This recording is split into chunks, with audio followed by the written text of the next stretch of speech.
Hello and welcome. My name is Hopko, and we are back for some more Monster Hunter 4 Ultimate. So I did a little bit of grinding off stream, and I'm going to start off by showing what exactly I did by going to the man himself. I did a cheeky bit of side grinding, specifically for heavier armor spheres, and also because, I will be honest, I didn't want to have to fight Steve again for a good bit, so I farmed the remaining parts I needed from Steve to fully upgrade the Gunlance once I get the other part I'm missing. So let me just show you. I think it was something called the Conqueror's Seal. Yeah. So, I got the 3 impalers, I got more than 4 scrapers, I got more than 1 lens. So I just need the Conqueror's Seal, which will probably be way easier to get once I get to that point in the game. And then boom, I'll be able to immediately upgrade this Gunlance. Anyway, so speaking of armor spheres, I upgraded all armor pieces I currently have to level 9. So now they don't need the heavy armor spheres anymore, they want the strong armor spheres, and now my total defense is 596. So if I'm in a hunt and I use an armor skin, I'll basically have just over 600. So hopefully that'll be nice for, like, just to help me take a hit a lot better. But yeah, so today's stream's focus is going to be what do you call it? Progression. So we're going to start off by slapping Shrouded Nasilla. Gonna see what that one's like. And yeah. Then I'll have to go through the list to double check all the other ones, because I think there are quite a lot of key quests in G2, so we're gonna do our best to just progress as much as possible throughout today. Let me just have some water quick.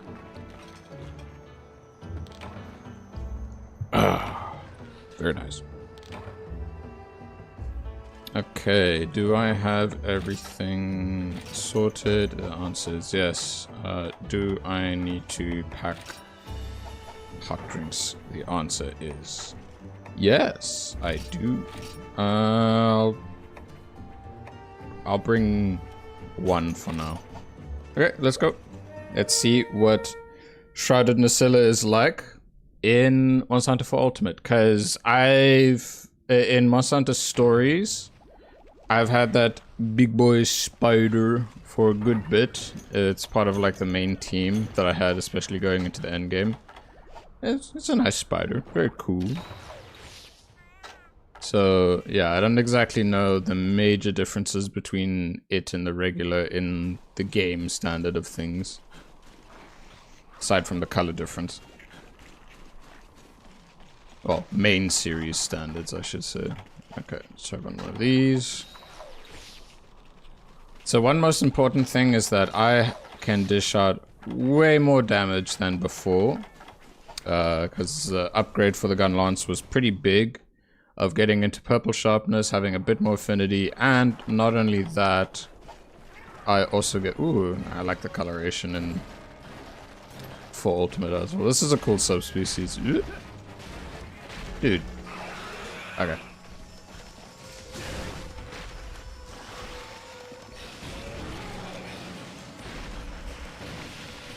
Oh.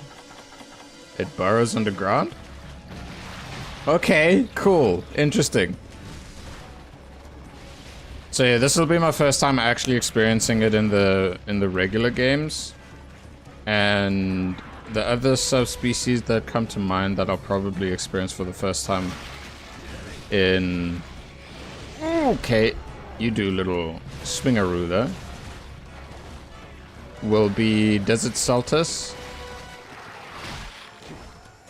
Well, Desert Celtis Queen, I should say, so I don't know how those are gonna go.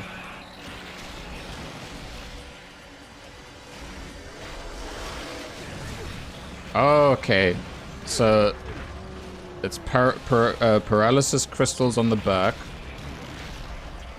as opposed to poison. It still has a venomous bite though.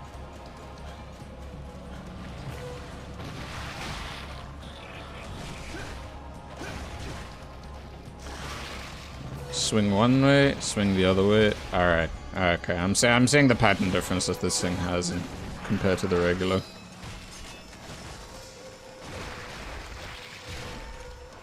Very nice.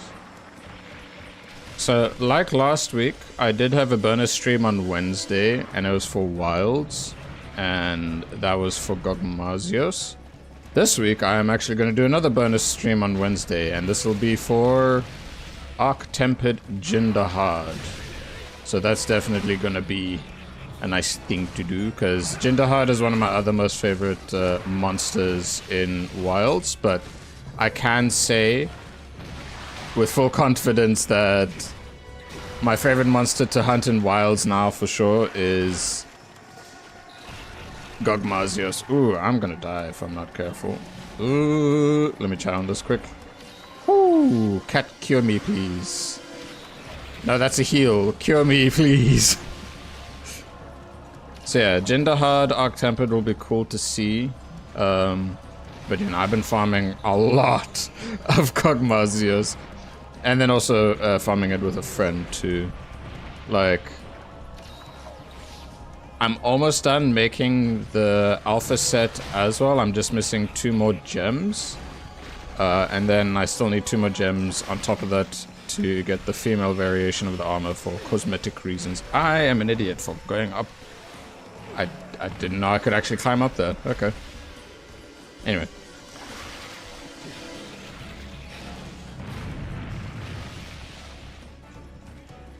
Need to run around a bit more.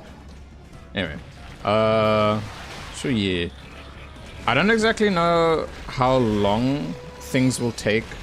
Well, I mean, this hunt will kind of like help determine for me how long it'll take to progress through G2 a bit more with the upgraded Gunlance and the better armor.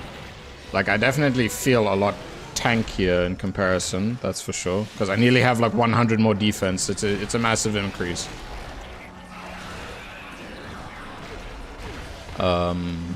Damage-wise, just determines, like, is the quest going to be like a 30-minute quest, 20-minute, or 15-minute? That is the important question.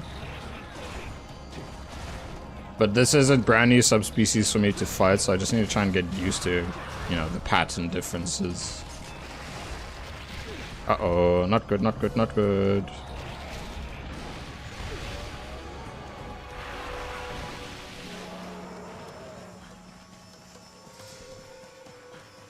I always wondered when it came to Shrouded Nacilla's way of fighting, because the desert doesn't really have any like places for it to web, it makes a lot of sense for it to burrow underground, kind of like taking after a lot of the desert spiders that do that, so it's kind of cool. But I don't recall that Kazu can be fought in the desert. At least in this desert. Actually, wait, no, I'm being silly. One of the maps, there was a way to fight Kazu. Like, you mainly fight it in the cave, but yeah, it was like an old Gen 2 map. I think GU did bring it back. I can't remember. It was like one of the desert maps.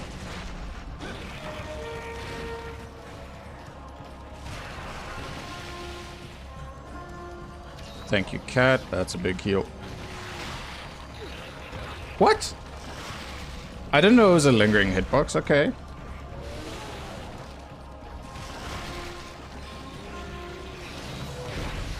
Alright. First feint of the day. Just gotta keep at it. Okay. So instead of sleep, from its stinger, it does poison, and it's not regular poison, it's the... what's it? I can't remember the exact name for it, but it's like the more volatile poison itself. So it does that, and then from the crystals on its back, when it does its like backflips, that's when the paralysis comes in. Okay. Oh, I got some free stuff, so that's cool. I'd say its attacks don't really warrant using a Mega Dash juice for now, so I'm not going to use it. Also because I'd rather just save them for moments where I need them.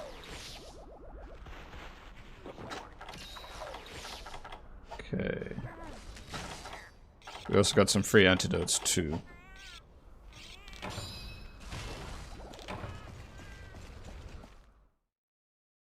But yeah, I'm very thankful that it did not take long for me at all the other day to just have a nice little farming session. Yo, Venom! I'm doing pretty good, thanks. You made it for the first hunt of the stream, and I'm fighting a subspecies of Nacilla. I've not fought before, but I did have in MHStories. And it'd be an interesting spider, that's for sure. A deserty boy. But yeah, so, like, I'm glad that the grind that I did for the armor spheres didn't take that long. I was just watching, like, I had a video on in the background while doing so. Oh yeah, okay, so this is one thing that I found really cool that I don't recall, well, that I know isn't really a thing in GU, but I love the fact of, like, oh hey, old maps again. When it's nighttime or daytime, there's a difference between the environment, and this right here, nighttime, boom, shortcut to area 3. It's called Shrouded Nacilla. Instead of it having the skin of Gypceros on its back, it has Kezu skin on its back. And the spider itself isn't got a white carapace, it's got more of a black carapace with a lot more purple, like this. And it's got like paralysis crystals on its back, so it's kind of cool.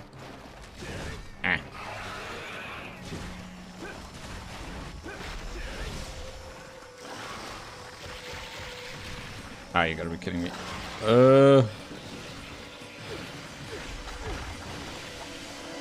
And he likes to swing around to try and get the whole paralysis zap on you sooner. And he can go underground, too.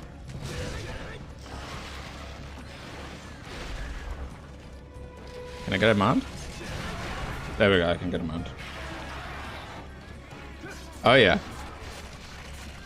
Classic dunes. But I always kind of like that about how they portrayed the desert areas, because it makes sense that at nighttime that's when it gets like really cold.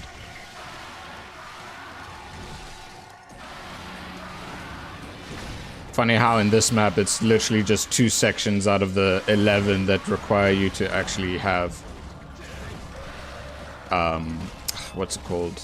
To use like hot drinks or cool drinks. Ah, perfect.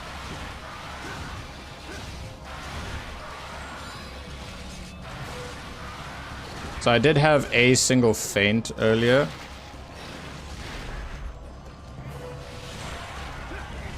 Okay, cool. I'll take the extra trips whenever they happen, dude. Hell yeah.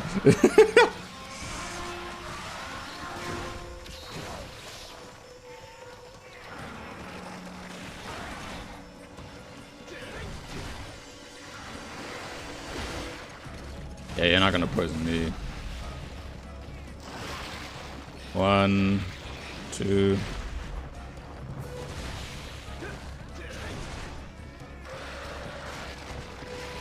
I can block this, right? Yeah, I can. Okay, cool.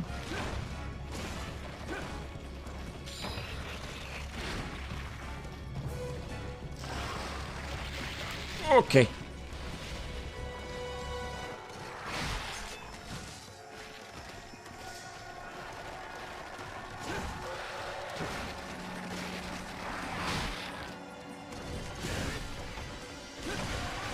Awesome, another trip. Alright, I'm just gonna say that I think, especially with the increase of roar by 60 from upgrading the weapon and tripping this monster quite a good amount, I'm like, you know what, I think I'm doing good. I think I'm doing good damage. Yeah, and the attacks that it does don't really warrant using Mega Dash Juice right now. You cook the spider indeed. you just reminded me of some of those videos where some people actually eat spiders and then you just hear the massive crunching sounds. Well, speaking of crunch sounds, I've broken arm now, so... Ooh. Ah, lol. Okay, so if it's tired, it can actually screw itself over by flopping on its back. Lol. Okay. Alright, silly spider. I like this guy a bit. Well, I like it. I've liked it in stories, so, you know, it's fair that I like it here too.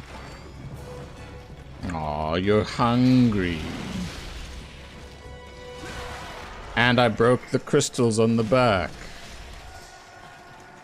Another thing is that Nacella, regardless of whether it's the regular one or the subspecies, it's satisfying to break all the parts to fully expose how it looks under the... Whoop, under the thing. Oh, wait. Okay, I just realized something. So it just reminded me of Blangonga, where if you toss a paintball in Blangonga, you can actually lose the paintball effect because it buries underground. So I think Nacella, well, Shrouded Nacella does that as well.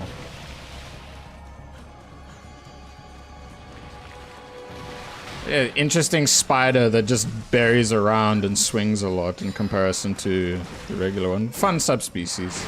Ow. Thank you, cat. Whew. Well, seems like you're doing really good. Yeah, dude, 60 raw increase is a massive leap in damage. I can tell you that. Plus purple sharpness. I mean, well, I don't have active purple sharpness right now. This guy really likes to loop his attacks. Bam, bam, bam.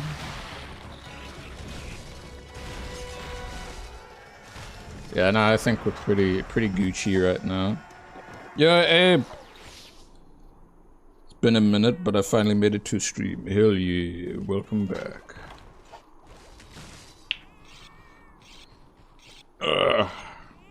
But yeah, today we're doing some good old G2 progress.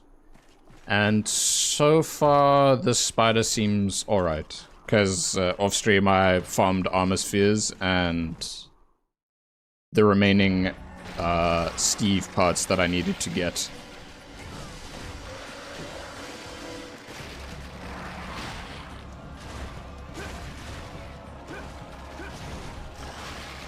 One, two.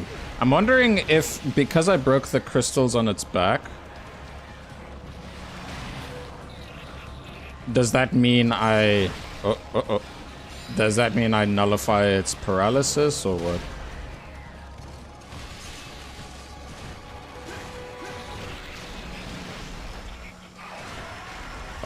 Oh, that's a nice easy thing here. Stories 3 is at... Yet I saw some Japanese guy using wild monsters as a pet. That, if you saw a guy using them, it's probably a mod, because Stories 3 releases in March next year. It's like 12th of March next year. And I really am looking forward to Stories 3. Especially with one of the big mechanics that they revealed for it. I really like the idea of it.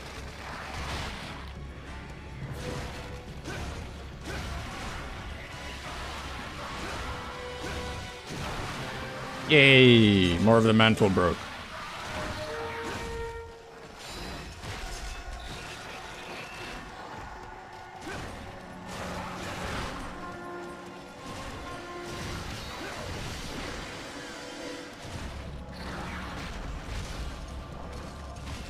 But look at it, it's just exposing more and more of the nice coloration this thing has. I think it looks really cool. Ow. But yeah, speaking of, I know that I can get Nacella again in Stories 2, but if I can get Shrouded Nacella again, I'll definitely have it. Ooh, okay. Because it's cool. It's a nice technical monster that can apply ailments quite easily. Okay, I'm just gonna top up my health quick. And instantly lose a portion of it. But I'm a lot tankier now, so that's the main thing that matters from this.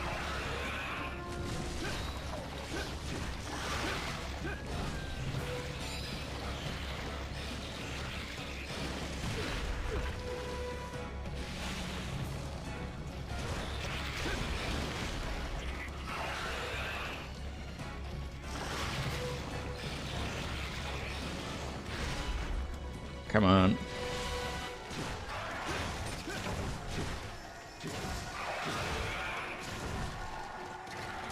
Shit. No, I'm fine.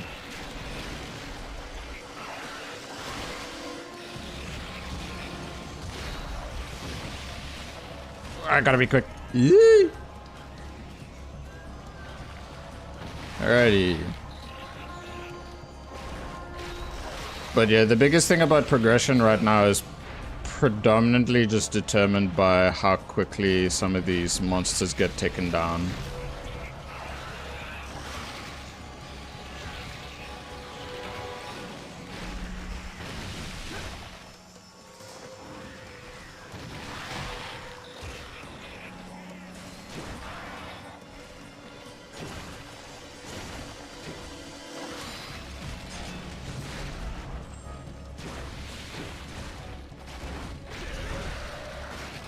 Come on. Chomp.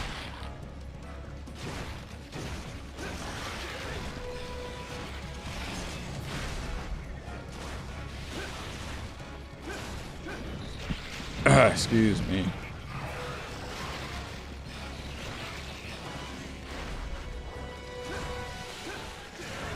Awesome. And I've got one of these ready. Okay, I'd say this is a comfortable subspecies to work with. But yeah, the only other subspecies I'm gonna hopefully fight today is Desert Saltus Queen, but there's gonna be a whole lot of other monsters that I need to go through, and I think it's a lot of multi-quests before Desert Saltus.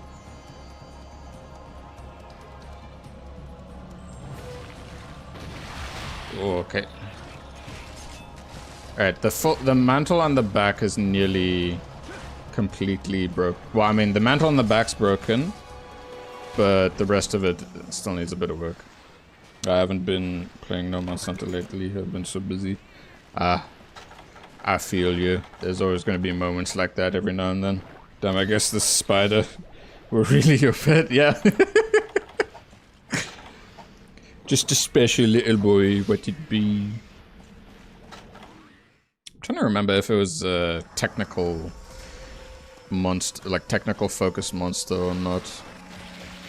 Because you get like speed focus, power focus, and technical monsters, and then like after that's like the different. Oh, that's not good. But I have this.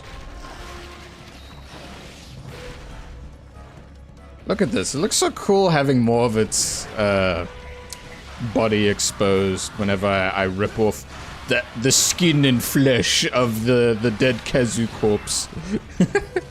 Pretty grody and gruesome when you really think about it.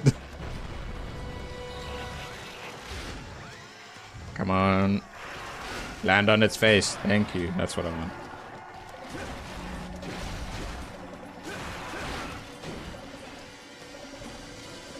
Well, I hope you're having a good Christmas. Thank you. Well, I mean, it's still gonna be a bit until it happens, but yeah, I'm pretty sure it'll be a nice day. And for others out there, I hope you have a nice Christmas and happy holidays for when it happens. So yeah. I know in some countries they celebrate Christmas on the 24th as opposed to the 25th. But yeah, on the 24th, on the Wednesday, that's when Arc-Tempered Jindaha is coming out, so I will stream that because I want to. Also because I'm testing out some settings that I adjusted on OBS. So I want to make sure to test that out on the stream too. Isn't base Nacilla use Gypsyros skin to cover the body? Yes, base Nacilla uses Gypsyros. This Nacilla uses Kazu. Yeah, it uses Kazu. The main thing is that this Nacilla loses the sleep from its stinger and gains like the more violent poison or whatever it is like toxic poison for both its mandibles and its stinger, and then on the crystals on its back, if it hits you with it, that's paralysis. Alrighty, I think pretty good so far. Nah. I only had one feint, which is pretty big for me to only have in G rank. So I'm gonna definitely just slap it to death. And I see close to 20-minute mark. Very nice. Alright, so...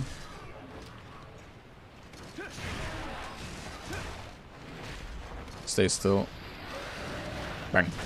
Okay, there we go. Got some good damage in.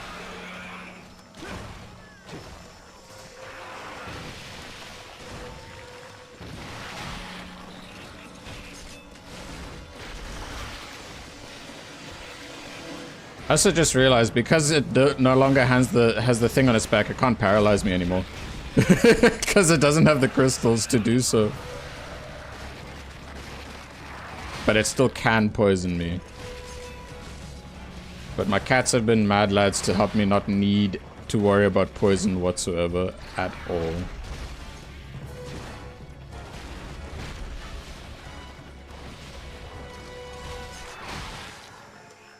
Can you like stop hopping around so I can kill you better? Okay.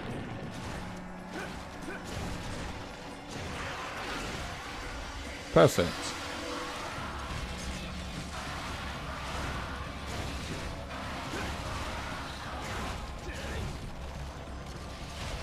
So yeah, with all the, just to touch up on the topic of the Monster Hunter Fresh Save, or Monster Hunter Wilds Fresh Save Let's Play.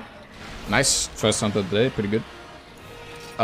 Is that I plan on starting the recording of it after the...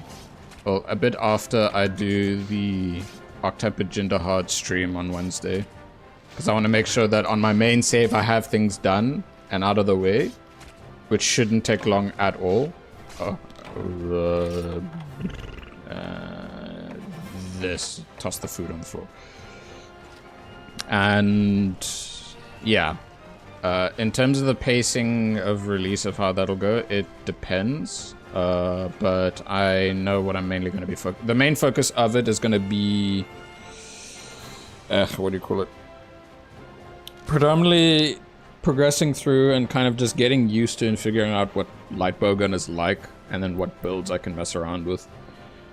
And I mean, there's Octep and Arkveld being the last for base wilds as things to come out, so I'll just try and like maybe kill every monster at least once. On high rank, of course. When I first hunted Nasilla in solo mode and for you, it was a pain in the ass. Was it because it being a spider, you weren't used to the movement patterns that it has? Monster essence, very nice. Ooh, ready.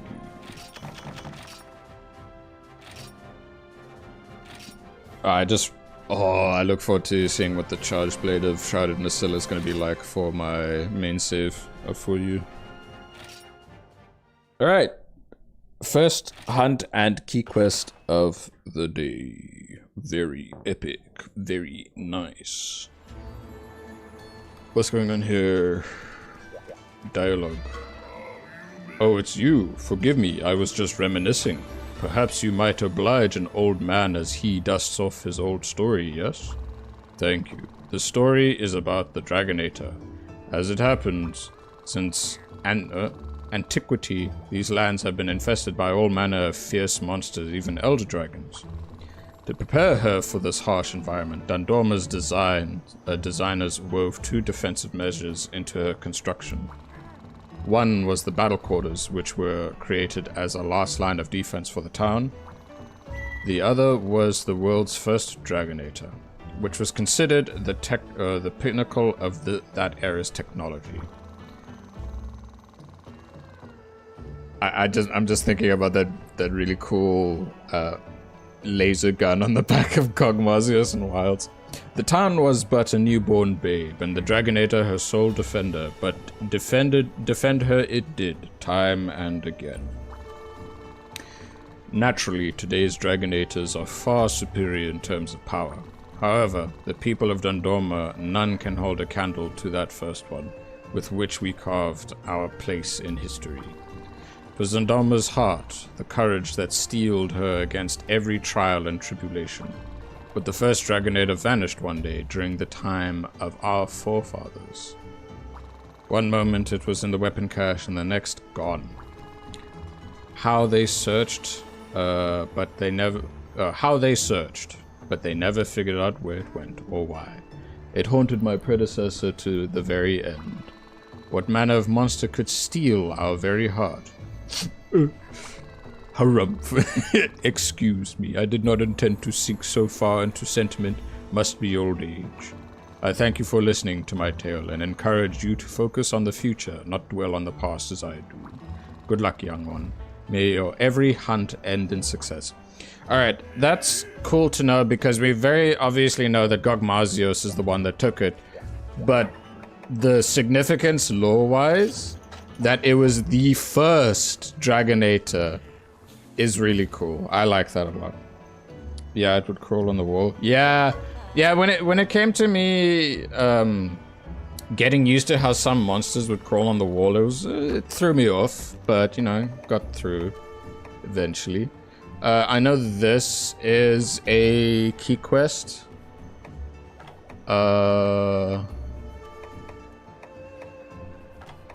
Yeah, I know this one's a key quest. Let me just double check. Because I'm gonna go in order. And then a Brute Tigrex comes after. Alright, so those will probably only show up after this double quest. Gotta love double quests! Yay! Ahaha! Woo! Okay. That means it was really Gogma existence since a long time ago. Mm-hmm. Indeed. Gogmazios. Alright, I should check to see if I can make some flash bombs. They're not that necessary, but it does help.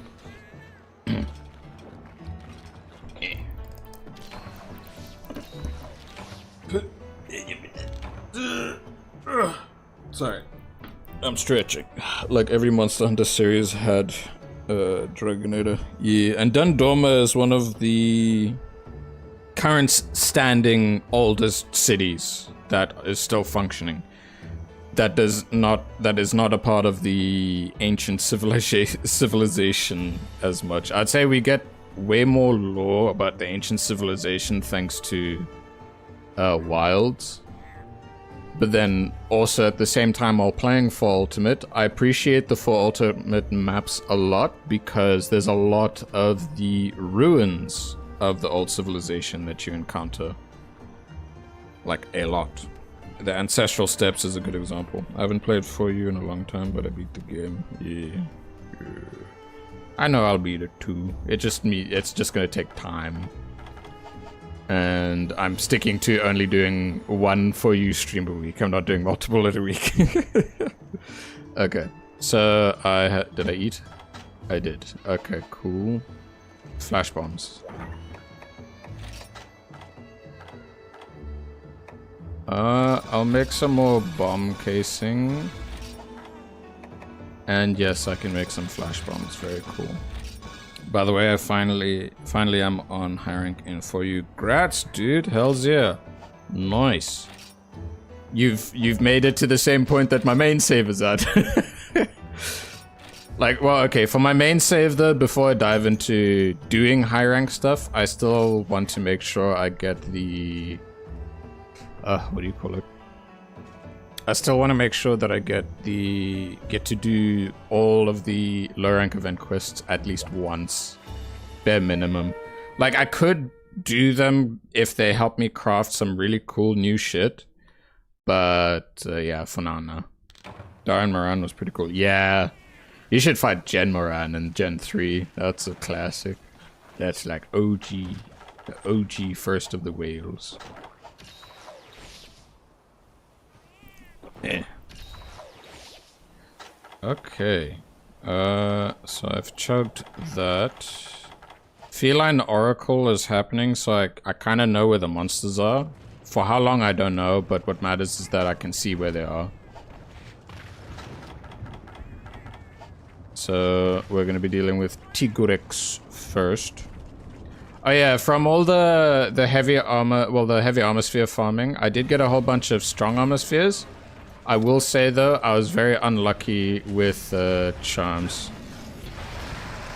Because, like, I came close to having a really good charm with guard, but nah. I did not get a very good one, and it upsets me. I'm like, damn it. Damn it all. Alright, so apparently the next... okay, that barely... Yeah, I can tank stuff nicely. Almost every armor and for you. That's a lot of grinding. And that... I salute, because I've done that at least for a couple of, well, more of the newer Monster Hunter games, but, well, like World Onward on the main saves, but I've not done so in the older games just yet. Like, what I aim to do is probably, well, in Wilds I have almost all of the high rank armors, but otherwise G rank is where you want to, like, try and have it all, because then you have the most variety to make builds. Can Molten Tigrex spawn beside the arena? I don't think so, honestly. Kind of like how Lucent Nagakuga, when they brought it back into Sunbreak, it was only in the Forlorn Arena, which was the same place that you fought it eons ago. Ah, man, bugger off small monsters. Ah, man, screw you. So yeah, I mean, it's the same with like, I don't think it's possible to really get Abyssal Lagiacrus back because it was also in an exclusive arena.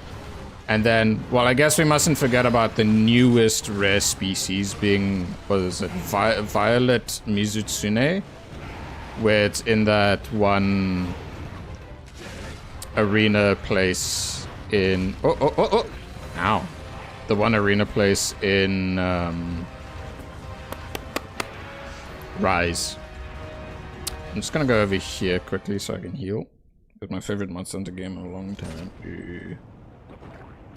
I've been contemplating how I should approach things after... Because, like, after beating Gogmazios, the grind to reach the special Crimson Fatalis is probably going to be quite long. Because that's when I'll need to min-max a bit and kind of figure out a better build to then face off against the very big Fatalis. So I don't know how long my playthrough of, well, my 4U playthrough stream is gonna be. Oh, wait a minute, I blocked these guys' roars. I don't need to care about their roars much. Oh, okay. I should throw a dung bomb at this guy. I heard there is Crimson Fatalis in 4U high rank. Yeah, there is, but there's a special one post-game of G rank that's infamously known across the player base. Kind of like how the very powerful Apex Rajang is when it just picks up the massive ass boulder. There's the special Crimson Fatalis. Whew. I should use one of my flash bombs to make my life easier.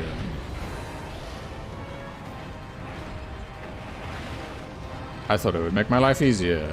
Will it make my life easier? Yes, it will. Okay, very good. Don't throw shit at you. Alright. Let's deal with this other big boy. So it's like, yes, there's Crimson Fatalis in high rank, but that's not the goal that I'm aiming for. I'm aiming for the really big special Crimson Fatalis.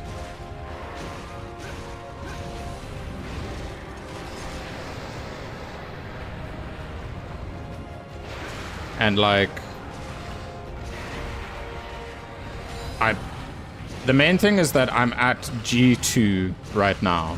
Then it's G3, and once G3 is finished, then it's Gogmazios. Then it's the post game of getting the special inscription things, and I don't know how that's gonna play out until I'm there. Basically, you want to be cooked. I mean, I planned this out like long ago. I know G Hunter helped with the suggestions to a degree. I know that one thing I should do, probably after defeating the big Crimson Fatalis, is do some of the meme event quests just to kind of like showcase them, because I do have them.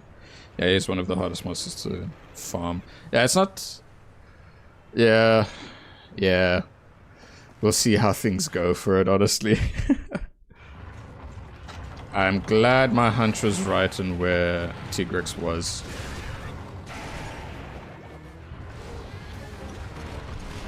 Ah, look at that. My cats are being absolute mad lads. Come on, come on, come on. Land on his face. I'll just toss one of these on so it's easier.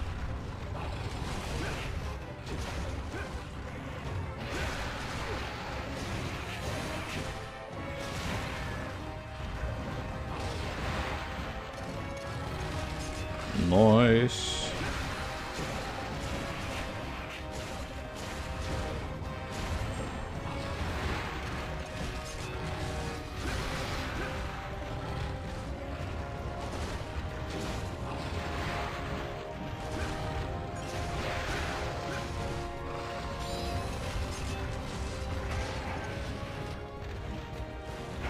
Oh, Tigrex, you have some really cool looking gear.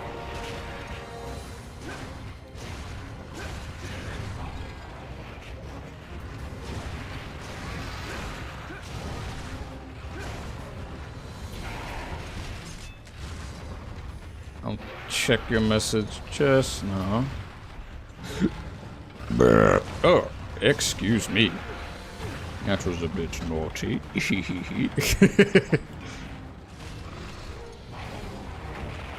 Alright, let me just go over here. Just wondering what ranged weapon you intend to use, Wilds.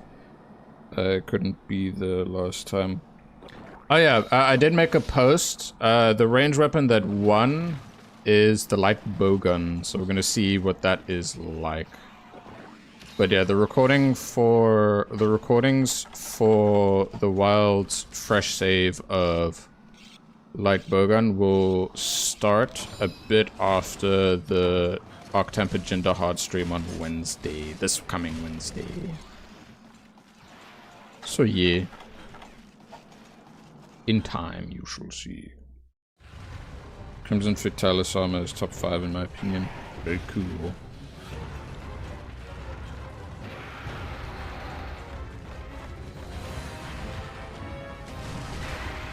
Oh, beautiful damage.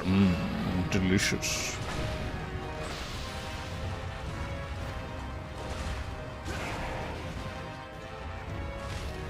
I'll save the flash bombs for dealing with the flying boy. Oi, you don't go back, you come here. Oh shit, okay, now I see why I went back. Oh fuck.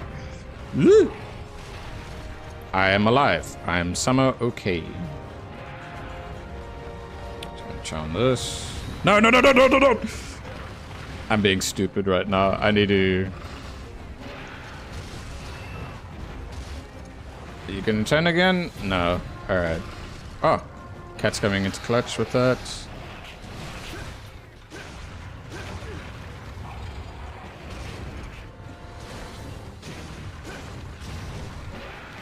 And I died. Okay, cool. I mean, it's the first feint. I've done decent damage to him.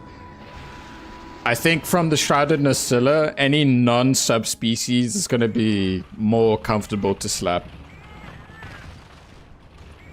But there's the Azure Rathalos that I need to pay attention to. Do I have any free shit? I have a map. Don't really need it much, honestly. Okay, chow on that, on this too. But yeah, when I have the armor skin active, I have just over 600 defense now, and that was a big priority to make sure I had done before. I was like, I want to make sure I have this sorted before I continue, because I don't like being too squish. And I don't plan to change this armor set for now. Azure is just a pain in the ass on every monster series. Yeah, I mean, okay, to admit, they made Rathalos, I'd say, the most fun ever in thanks to Rise Onward, and same with the Silver Rathalos Onward. But that's because of the movesets they kind of like helped give it and the way that it fought. So I don't exactly know. Well, I mean, we haven't had Azure Rathalos since then. We might get it in the expansion of Wilds. Might.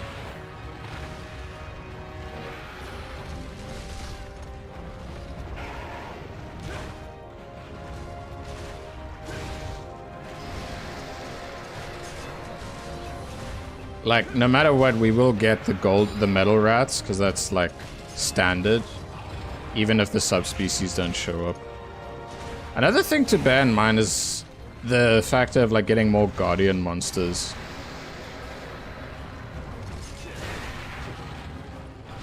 Yeah, more guardian monsters would be cool, because we can just be given subspecies. Kind of like how we got... Ah, crap, I messed that up. Kind of like how we got the Ebony Odogaran and Folga Anjanet.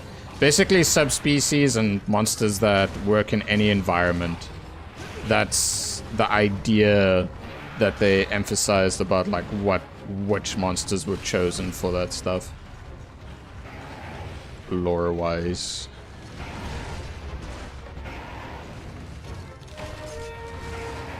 Whew. Whew. Relax, you big bundle of joy. He's running around.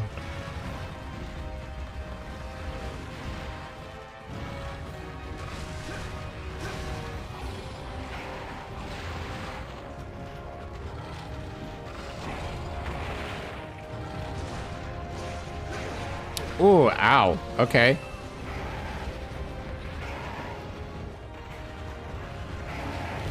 I screwed that up. Do you think Shagaru will appear on Wilds? Gormagala is a big hint for it, in my opinion. Like...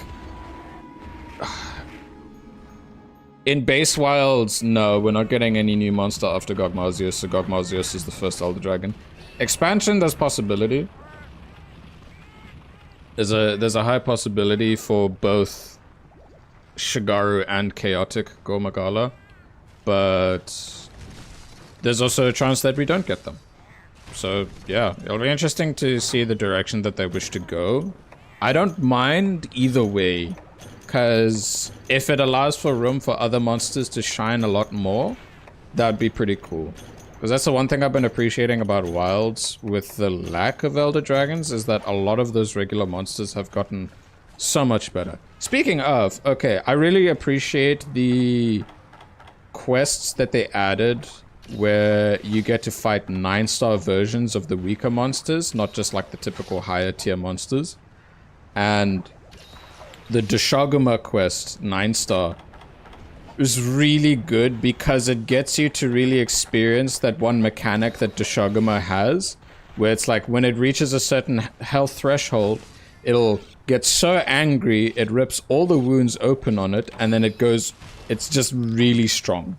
And that the amount of HP that it's given at being 9-star, plus having the factor of more damage, it just makes it like a really cool monster to fight. And it's not even a high tier monster, it's like the end of low tier. And it's epic that they give it that. So I'm really happy with what like that direction of difficulty for some monsters and how you have the options for that. Anyway, I can't remember how I went from, like, how I got to that tangent, so sorry for that. Oh yeah, speaking of Shigar Magala and then thingy. Alright, I remember now, it's okay. Come on.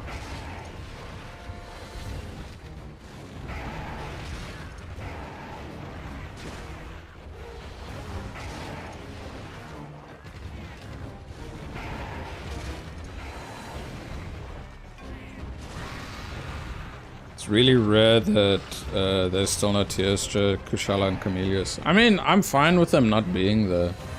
And yes, it is rare for a game to not have any of them. Like, the entirety of Generation 3 didn't have them. So that was one factor. Like, obviously, Gen 1 didn't have them because they were introduced in Generation 2. So it's like Gen 2 entirety, Gen 4, they're there. Camellius was not in Gen 5, but Kushala and, well, I mean, as a, in quotations, replacement for Camellius, they had Valhazak in World, which was a cool monster to have. We did get the full trio again in Rise. But yeah, I'm liking the direction of like what they're doing for monster choices so far in Wilds, that the only Elder Dragon is just Big Boy Gog. Have you seen the Zenoga subspecies? You mean Stygian Zenoga? Yeah, I've seen it. Or are you talking about... Are you talking about something else?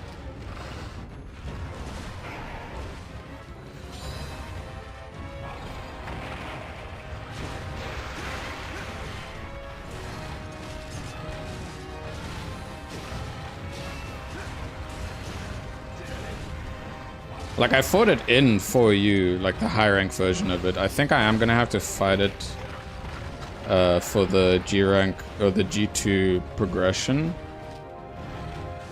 To be fair, I'm really surprised knowing that Jinderheart wasn't an Elder Dragon. I love the fact that it's not an Elder Dragon. Oh god, if I get hit again, I'm gonna fail the quest. Yeah, no, Jinderheart just being a massive ass Leviathan is so epic. I love it. This is this big monster. Well, mind you, it's good because we also have a higher chance of getting like Ukanlos and Akantor. Those guys are flying wyverns. Then there's also a Talkar. That's a Neopteron. It's not an Elder Dragon, but they're still bloody powerful. So I'd love for more extremely large and powerful, like regular monsters that aren't always just Elder Dragons. But what they did emphasize is, like, they helped emphasize through narrative how extremely dangerous Elder Dragons actually are in Wilds with how Gogmazios is. To the point where it's like, oh, we have to do 2 teams. Have to hunt it with 8 people. It's like, but sir, the golden rule, if there's a 5th person, they'll die and all that. Well, they didn't state that, but it's like, it was... Well, okay, no, to be fair, the reason as to why they're probably able to more comfortably do so is because, well, the 2 ace hunters, Nadia and Fabius, are there, and they're like extremely epic. Alright, I can definitely capture this boy. Please tell me you're going into that spot. Come on, come on, come on. No? What?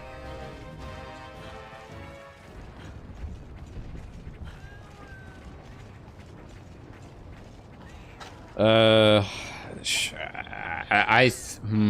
I? I think it'd be better for me to kill than capture the Tigrex and then capture the thingy.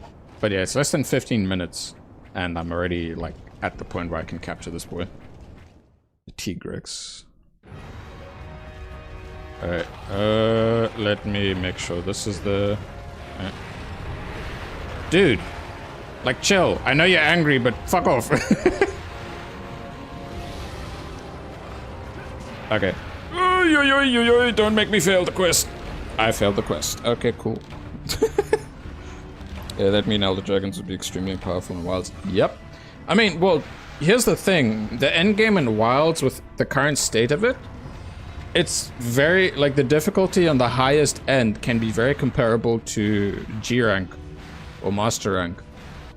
Pretty much. So I'm wondering how significantly more difficult Wilds will be in Master rank when the expansion comes out. So that'll be interesting to see. But mind you, the other factor that's important is that there is difficulty range with each monster, so that more casual folk can just enjoy without having to, you know, stress too much. The other thing I do also really appreciate with the Gogmazios... Oh, I'm low on something. Steak. The Gogmazios gear, specifically the armor, is that it doesn't try and like overtake other things. It's not power creep. It basically gives you an alternate way to do an elemental build, which makes me really happy that they're doing that. Because its set bonus is basically like Agitator, but for element. And then if you have the 4-piece set bonus, you get like a little barrier to prevent a certain amount of damage, which is quite cool. It's basically you get like a mini vitality mantle. When I read the text, I thought it was going to be like Intrepid Heart from Sunbreak. But Intrepid Heart's kind of like having a rock steady mantle. But you still get flung around with the 4-piece set bonus of GOG. So, yeah. But yeah, like the element increase isn't ridiculous, but it's like an alternate way of playing. And I have 2 element builds. One that I made with the Omega set piece, just 2 pieces, plus the... yeah, just mixed with a couple of things, so it's like based off of resentment, but, you know, getting element. And then another one that's more agitator focused that uses the Gogma set bonus. Plus, I really like the Transcended Armor system, since now, you know, you can get some extra slots and boost up the defensive lower tiers, so you can use the set bonuses. Not only that, the Gogma weapons, the set bonus stuff that you can get from them, really cool. It allows for more armor variety. But the one downside is that, well, okay, for like getting the highest element, for just pure element and whatnot, yes, the Gogma Artian weapons are going to be there. But hey, the Gogma Artian system is better than the Artian system. I tested by just immediately, after making a fresh Artian weapon, into Gogma Artian, and then boom. Way easier, way nicer. I figured out the limitations of like what can be upgraded, what can't be, etc, etc, how many you can have, yada yada yada. Being able to have really high raw on someone who likes impact file charge blades with SAEDs that are really big and juicy. Anyway, so that's nice. I am aware that they did buff the Scorcher set bonus. I don't know if they buffed the White Flame Torrent from the Zoshia builds, but it's like some of the weapons with the unique skills are still very good because of what the skills provide as a way to do things. Alright, let's just dive back in and slap Tigrex.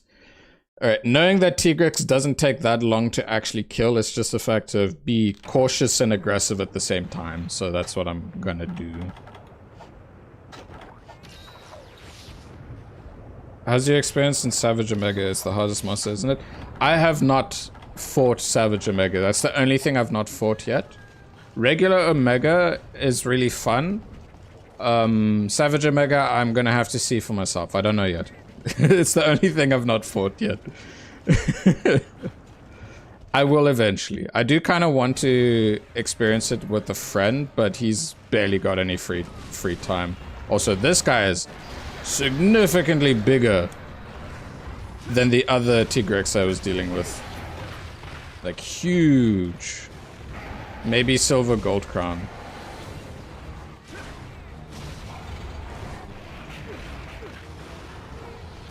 I am losing too much HP too quickly.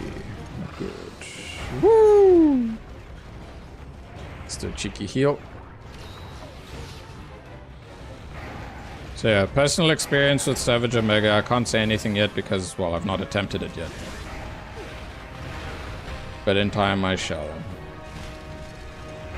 Because, well, I know I'm going to need to farm it if I want to get the, like, just for collection's sake, the armor, the 2 armor sets, the male and female version, as well as the,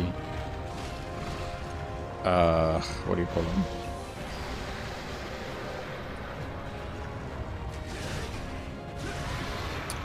My brain's not working.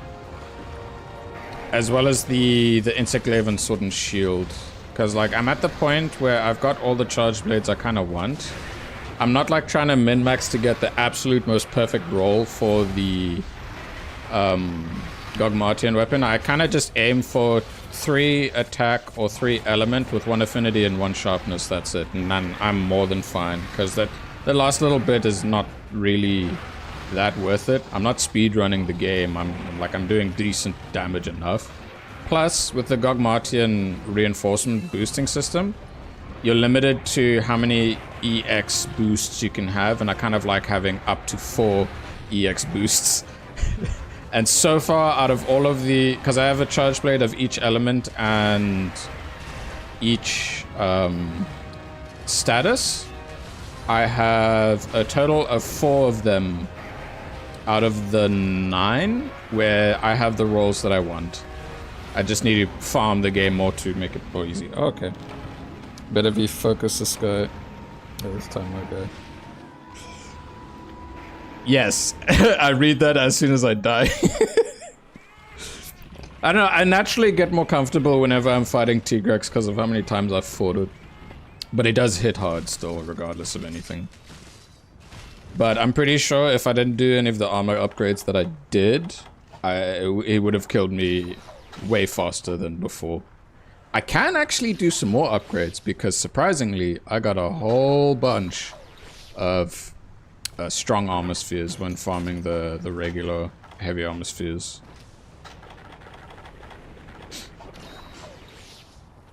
Alright, he should still be in area 5. So yeah, the main goal today is not to try and finish the entirety of G2, but just get a lot of the key quests out of the way, because I think there's 10, well, 9 total now, because I did the 1.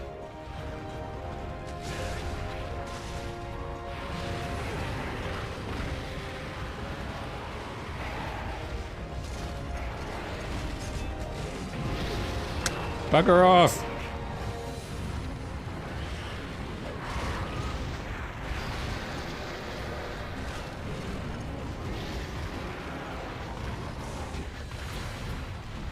Woo! Okay, this warrants having a Mega Dash juice so that running is easier.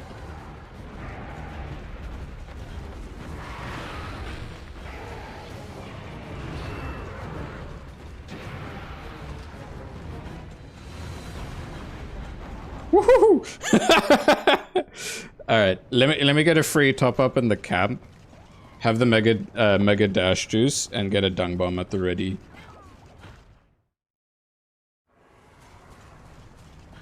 All right, so we got here. But yeah, if you're liking the stream so far, please leave a like. It'll help your boy a huge ton.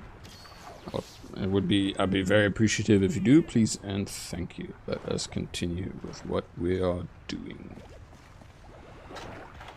Yeah, onto a side topic. Earlier this morning, before I booted up stream, because Wilds' performance is better, I was curious about like the balance between CPU usage and oh, Tigrex isn't here.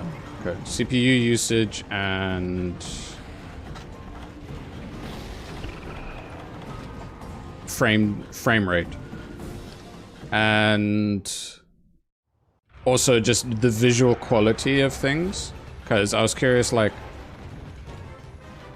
when I checked, and I had upscaling on, I didn't have frame generation on. It was using close to and above 100% CPU. And I'm like, okay, yeah, that makes sense. And that also makes sense as to why I had like a CPU overload when I tried to do a test stream and record at the same time. I shouldn't have done that, but I'm glad I tested. And I was getting like 50 frames average for the most part. 50 frames per second on average.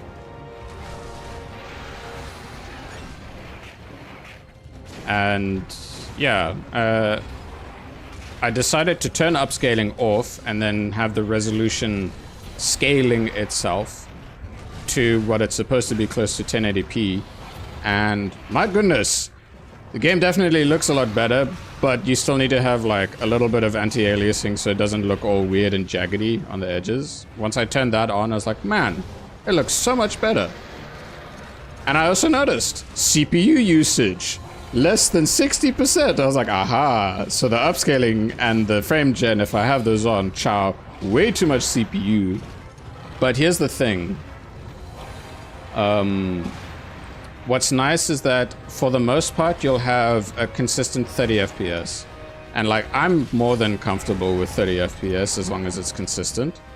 So I'm like, well, if my game could look this great and be at a stable 30 FPS for the most part, except for some of the well-known laggy spots, hell yeah, that's sick. Because then I can potentially record and stream at the same time. Again, I need to do testing and whatnot. Because I don't exactly know. Ooh, I don't know how much how much my CPU can handle with things. But yeah, having the upscaling off one and the scaling increased a bit more, like the natural native scaling increased a bit more. Game looks so much better. And oh, cack. Not good, man. I couldn't build a better PC yet. The RAM and GPU prices. I've heard that is pretty bad, because yeah, I've heard that from a friend of mine recently, because he works at like a computer, well, a sales store that's like mainly about tech, and they do sell computer components, and he was like, Jesus, what the hell? So yeah, I don't know what's the story, the full story and situation of that. But yeah, back on 60% CPU is crazy reduction. Yeah, dude, it went from, it literally cut itself in half, because on average it was like 110, 120% CPU if I had like the frame gen and upscaling on. It was crazy. But then having it go all the way down to 60% is like, that's half. That's half the amount, like damn. For a smooth 30? I'd say that's a great trade-off, and the game looks 10 times better. Anyway, so I definitely want to just play Wilds like that going forward. And yeah, again, probably after this stream, I'll do some testing to see what's possible. Is this guy staying or is he going? Oh, he's leaving, cool. Right? Yeah, he is.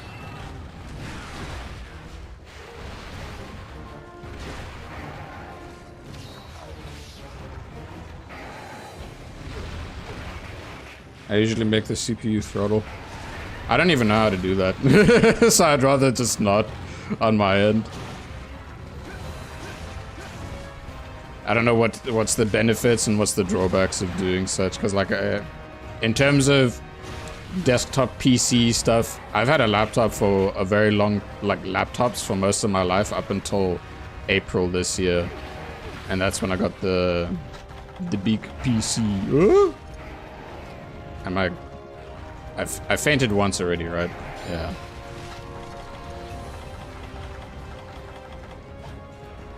Let me just do this.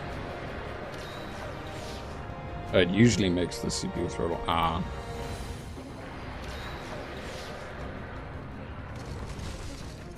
So yeah, if I'm able to stream and record at the same time successfully and have a nice experience with it, then just okay.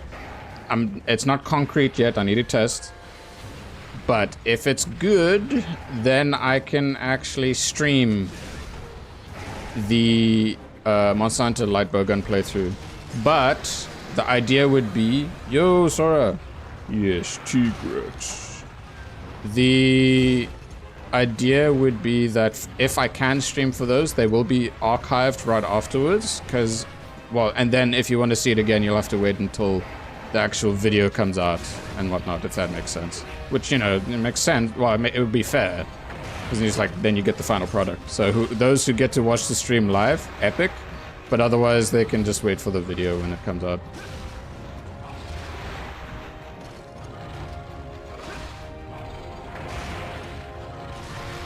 I broke your face, bitch. It's like, you bitch, I'm gonna kill you. Alright, let me be cheeky. No. I should just go into the other area. Or what I could do is, because the supplies are here and I can save resources, I'm gonna do that quickly. Resourceful I am. So yeah. I look forward to just seeing how it is. Like, yeah. I'm thankful I'm not someone who's like that fussed about FPS being like at a smooth 60 at all. So yeah. Do you ever plan on streaming any other games like Elden Ring? Eventually. It's just a factor of like which games. Like, I guess it's a bit easier for me to chat about it now because I've become a bit more aware. Like, it's really easy for me to play and chat about games that or game series that I'm obsessed with. And to give a list of games that I'm obsessed with and have enjoyed over the years, the two biggest one, franchise-wise, the one that was for me since I was a child is Pokemon. So I can play any Pokemon game and stream it and just go yap about anything super easily. Monster Hunter is the next one, because, you know, well, in more recent times, but I invested a shit ton of time into it. Another game that I fully obsessed over is specifically Fallout 4, not necessarily the Fallout series. I tried the other games, but they didn't hit as much because I really like Fallout 4 more for the gameplay. I don't really care too much about the story, but the gameplay is where it's at for me.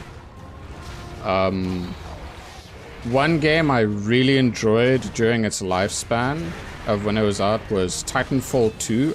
That was like one of the only times I actually really enjoyed playing FPS, like a PvP FPS game. Because I'm not usually a... what do you call them? I'm not usually a competitive player. I like cooperative stuff, so like... If someone wants me to play a good co-op FPS game, Borderlands is the series I like to play. Pokemon Z to A is good. Have you played it? I do not have a Switch 2 yet. I know I can play it on my Switch 1, but I'd rather get it for Switch 2. So that's going to be a while. This is a great game. Yes, it is. Will you stream Monster Hunter Story? Yes, I will. Indeed. Stories 3, I might do videos or stream. I don't know. It depends. I'll do testing for it, but I do want to stream Stories 1 and 2 because I really like, again, it's within the same franchise that I obsess over and I really love those games, so I'm more than happy to stream that. Speaking of, now off of the topic of games that I'm like, you know, I've been obsessed with and very easy to pick up, play and chat about. There's games I like but struggle to, that I'm not like fully obsessed yet. I haven't beaten Stories 2 yet. Same. I still need to, especially before March next year, so that that's done. And then Stories 3 is the next major thing to enjoy. Anyway, so I'd say when I tried streaming, I think a game called Necess and Digimon, and then do a stream of Digimon Story Time Stranger, it was... I like those games, but it was a bit hard for me to try and figure out what to say, so it's kind of weird for me to try and get used to chatting about something I have little knowledge for, except for like talking about other things. So it's very much just, you get to see my focus a lot more on my reactions of figuring stuff out. Necess is a great game. It's fantastic to play, and especially with friends. I like the God of War series and Assassin's Creed series. Nice. I do want to eventually play the God of War games, because like growing up, my only experience of PlayStation, whether it's PS2, PS3 or PSP, was through friends, because I had a mad lad friend who actually let me borrow his PSP for the weekend. I got to experience Ape Escape and one of the Ratchet & Clank games on there. That was cool. And then when I told my one friend about that, he said, that's like, well, if you enjoyed that, just know that the others are like much better, because apparently the one on the PSP is the worst Ratchet & Clank, in his opinion. So yeah. But yeah, growing up, I had a DS, a Wii. I played on my cousin's GBAs, the SPs, because, you know, clamshell designs, epic stuff. I love the clamshell. I want to get one again, just for myself, because I can, in future. Uh-oh, shit. Woo.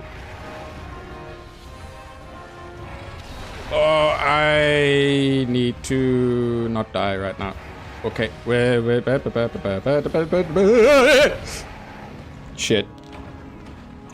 Sorry. My favorite games are Rain World and other games with a lot of creatures. Nice. Ab, I saw your message very briefly about Ark Survival. Ark Survival Evolved, well, just Ark is just really fun, especially with friends. Tough as hell, but really fun. So yeah, Ark Survival Evolved is a good game, yeah. What am I doing? Alright, that's 2 feigns. Why this guy isn't limping yet? Cause I am being a bitch. I don't know. cause I'm chatting about stuff. Alright, ever tried Hollow Knight? I have not, but I've heard a lot of good things about it. I think in terms of anything similar in that genre of like the side-scrolling hard, well, Metroidvania hard type games, I did play Dead Cells for a bit. It's cool. But yeah, well, it's something to consider. I like games with good story. Yes. Good story games are very epic. I've been told by a friend of mine that the recent game Dispatch is like really good, especially if I enjoyed like any of the Telltale games back in the day. And the Telltale games I experienced was The Walking Dead and then Tales from Borderlands. And yeah, knowing, I think I saw in what they advertised is that it was made by some of the folk that worked on it. And if a lot of people are loving it, cool. Maybe something for me to check out.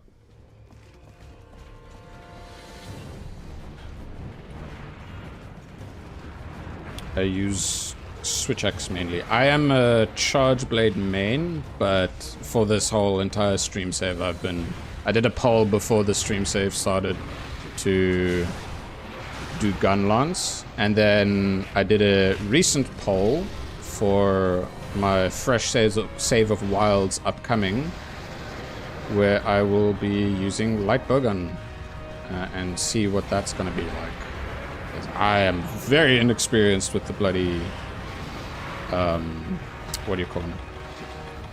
Range weapons. Eat shit! I'm stuck on a wall! It's bad! Really bad, really bad, really bad. Shit! Really, really bad. I might fail the quest again. I'm like right under this dude. I need to leave. Woo. Check on this.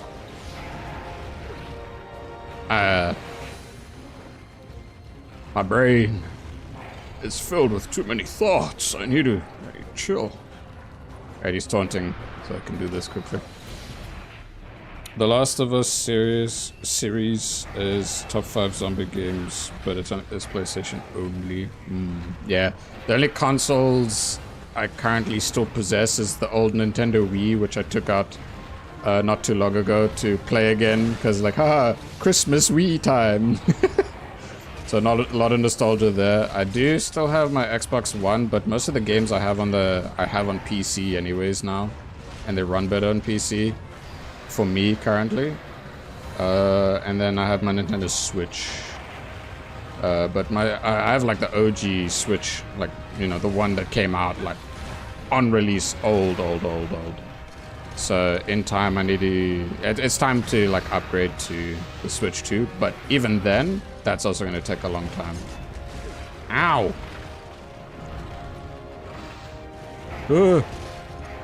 Currently trying for you. Nice. But yeah. Okay, I'm just gonna go this way for a little bit. You gotta be kidding me. Dude, no! You bastard! I literally got there and then it's just like, bleh. You're like, tasty snack. Check on this. I definitely had a big phase in time where I just constantly tried all sorts of games at once. Like a whole bunch of new games and whatnot. But it was a bit ridiculous to do that. Because it was very expensive. Oy, oy, oy. Okay. MH4U years ago. Like for me, when it comes to 4U, it's a bit of a funny thing. My first ever experience of Monster Hunter, when I really think about it, was the demo of 4U on my 3DS. Like back when I was like, oh, let me see about, you know, can I download Pokemon Sun or Moon at the time? And then I saw this 4U, like, oh, demo. I'm like, oh, let me try that. So I tried it, didn't really know what was going on, and then abandoned it. And then comes Monster Hunter World many years later on PC, and that's when I fully got into it. And now, many years later, well, okay, not that many years later, before the shutdown of support on the 3DS and the Wii U, that's when I did buy both 4 Ultimate and 3 Ultimate to then be able to play it. And then that's why I can do this right now, is because I modded my 3DS so I could rip the game files out and put it on my computer. Let's see. Too bad there isn't a third monster hitting you back to that room. Yeah, too bad.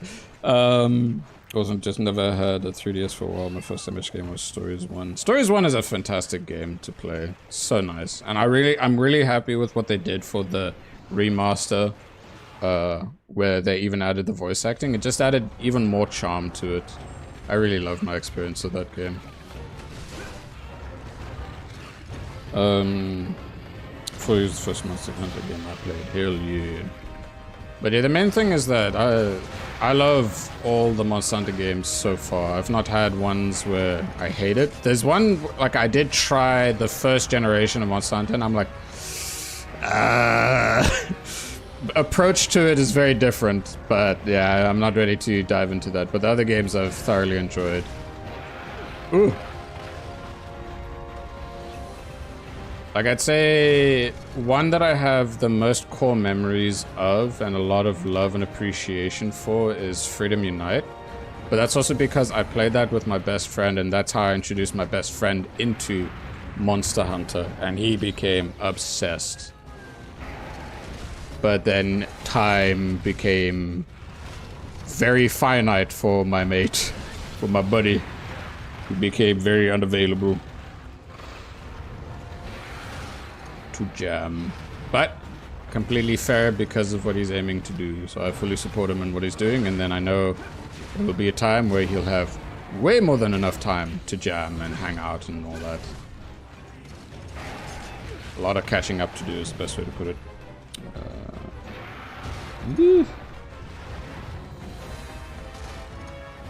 That's why I played it so much.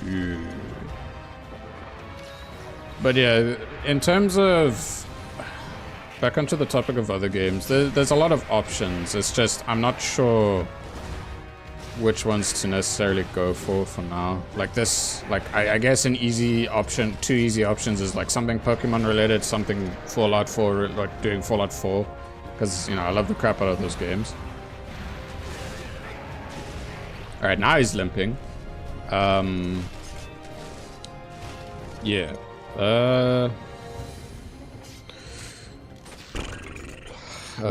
What else can I really say about it? Digimon Story Time Stranger, I think personally it'd be better once all the DLC have like come out. I know they revealed the excuse me, the second DLC stuff. I've not seen an English trailer yet, but they showed a Japanese trailer. And the fact that the DLCs, the episodes are coming out sooner than later, hell yeah, I'm loving that. So I do want to do something with Digimon, but yeah, just the approach is I was unsure about. I feel a sneeze building up. I hope the sneeze doesn't screw me over with this quest. Can I get him out? I can.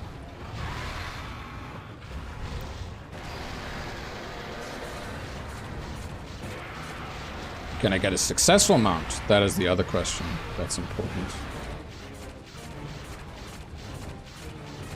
Oh, okay. I just remembered another thing that I do really love and can obsess over is some of the Mario games, specifically the Mario 3D platformers. Okay, he's dead. Yeah, yay! Ah, shit, that one's here. All right, I'm gonna use a dung bomb because I want to at least carve this guy. The other guy I'm gonna capture. Dude, land so I can like throw shit at you.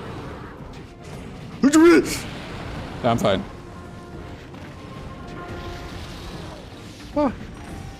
One thing I do want to do in time, because I'm not really someone who decorates or has big collections of anything. Like, I'm very much a minimalist, but if I were to start collecting things, I do want to get retro consoles and handhelds to then play a lot of OG games on the official hardware, because there's just something really special and nice about doing that. And in terms of collectibles, your boy wants to recollect the old Bionicle sets again, because your boy loved Bionicle, and I had at least the Toa Nuva full set complete and the Toa Metru full set complete as a kid. Those were the best Christmases ever, because like, okay, so I have, my birthday is like literally a week before Christmas, and like for the sets, there's 6 Toa. So what I'd end up getting is, on the birthday, I get 3 of the Toa. And then on Christmas, I get the other 3. I'm like, oh my fucking god, you're so cool. Obviously, I didn't swear as a kid, but you know, still really cool. I hope I have enough time to actually beat up this boy. Alright, let's see. But yeah, Bionicle would be something that I'd love to collect again, because, well, it's stuff, I like building and taking apart things. I know that, like, well, what happened to them now is that they're long gone. I don't have the canisters anymore.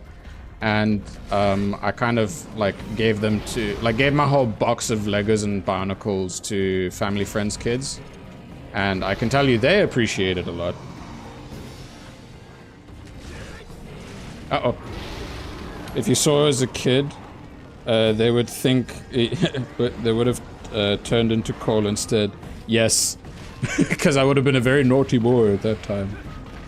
I think the only time I really started swearing is mid-teens, probably. But not at home. Never at home. Never at home would I do that. I was a very good boy growing up.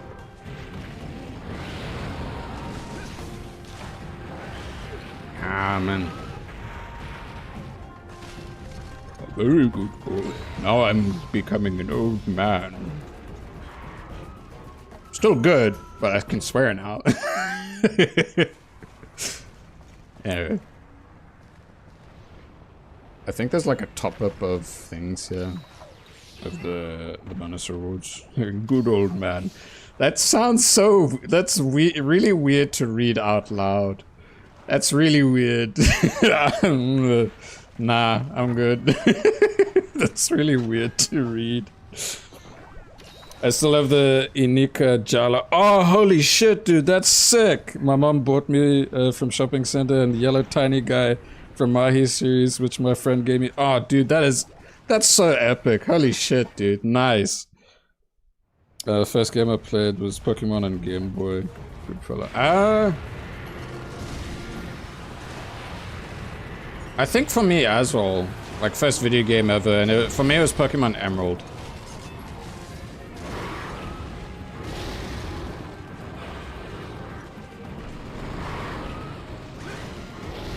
Don't think you've used a bed before? Well, here's the thing. Because this is a stream save, it's predominantly about progression.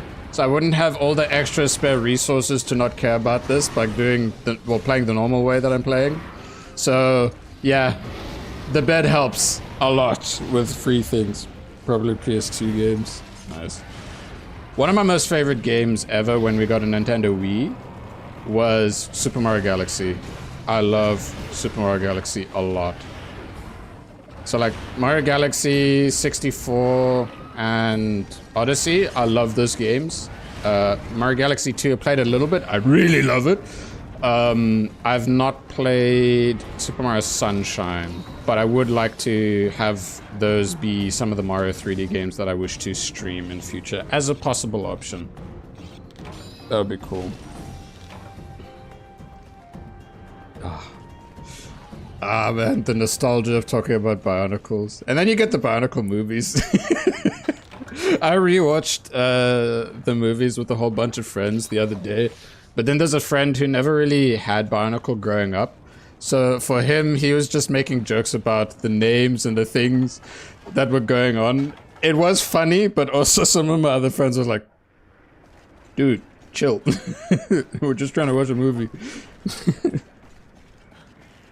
Ah, Bionicle. I know, damn, I really need to think back on some of this stuff. I have some like really core memories with Bionicle, dude. I know that there are some games. That's me when watching a movie with people. Yeah. Preferably when I'm watching movies or shows, I'd rather just be... Oh, okay. Well, first thing first. What do you call it? Yes, I agree. But then, unless it's a specific friend I'm hanging out with. Oh wait, this thing might be in area 2. Let me go over there. So if it's a specific friend I'm hanging out with, then we can kind of make our comments during the movie, etc, etc. The tiny yellow guy from the Mario was called Dekar. Too bad I didn't get more Mario series. The villains in that series look so cool. They did, yes. They really did. But also, here's the thing I'm gonna tell you. I watched a frigging 13-hour long lecture of Bionicle lore by this one guy called Ben Saint. It was one of the best 13 hours I ever spent. Not in one day, of course. That's a bit ridiculous. But, oh my god, dude. Hearing the name Dekar, I'm just like, dude, that guy went through some shit. Damn. I got GameCube too when I was younger. I played Smash Bros. A lot on that. The one thing I do want a GameCube for is also to have the Game Boy attachment so I can like make it easier to stream or record any of the OG Game Boy games, especially Pokemon. Yeah, that'd be epic.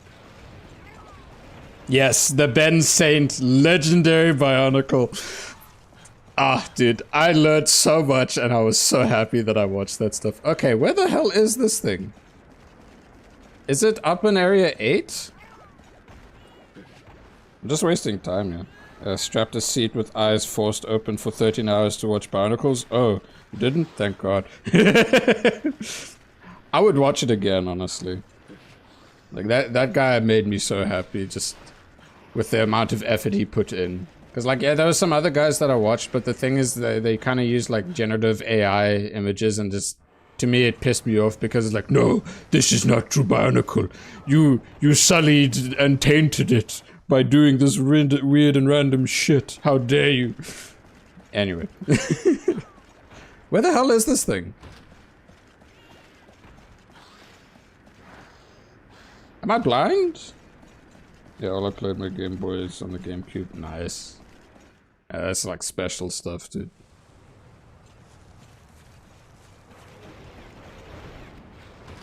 But yeah, that guy, Ben Saint. I also enjoyed watching his Mega Man lore video, and Mega Man, well, it was, he did a Mega Man video, he did a Mega Man Battle Network video, and he did a Mega Man Star Force. Because the one Mega Man I did get to experience aside from the regular Mega Man was the Star Force. So I skipped out on the Battle Network, and it was just really cool to go through that. I reduced the atoms, they were trying so hard to keep it alive. We're Bionicle. Oh! Like, the main thing is Bionicle was significantly important for LEGO. It helped save them from bankruptcy. But then at some point they kind of lost the source. And then they tried to bring it back, but in my opinion it was poor timing because at that time most of the folk who were deep Bionicle fans weren't adults yet to have big adult money to spend on Bionicles. Ow.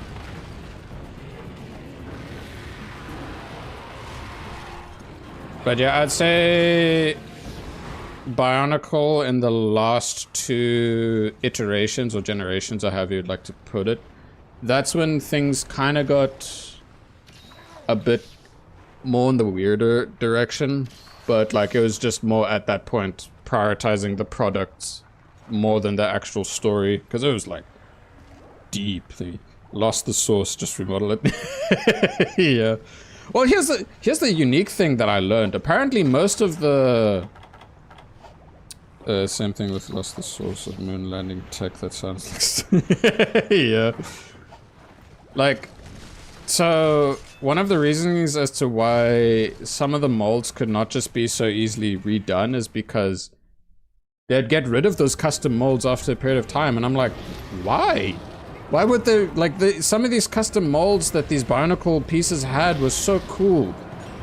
Like, what was the business side of it to kind of get rid of it? Like, it made no sense to me. Like, I guess, like, you didn't have to, like, get rid of it necessarily. You could just put it in storage. It's not gonna be that cost effective, I assume. I don't know. There's business aspects to it that I don't fully understand or comprehend.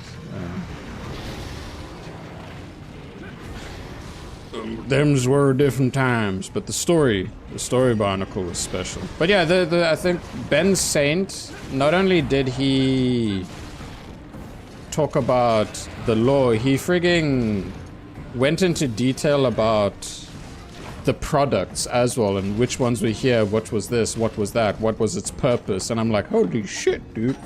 Okay, there was this one fan game that they were gonna make for Bionicle on Steam by this one dude, and LEGO was perfectly fine with it until they decided to no longer be, and then the project basically just got screwed over. And it would have been so cool because it was based off of like the Gen 1 Bionicles, the Toamata, the OG Toamata and whatnot, and it's like, it's all about the whole concept of the swapping masks and giving you different powers. Kind of like a successor to what the first Bionicle games were supposed to be. Oh yeah.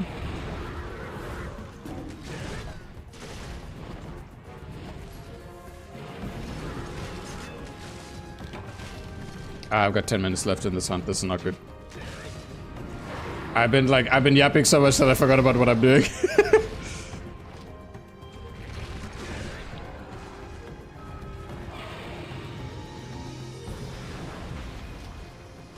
Come on.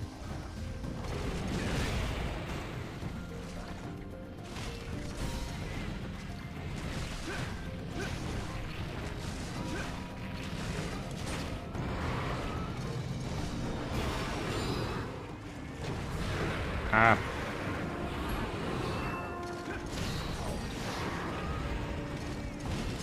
Like, I feel I've barely done anything to Azure Athelos right now, but I am gonna capture it. That's the plan. I'll read your thing just now, Sora.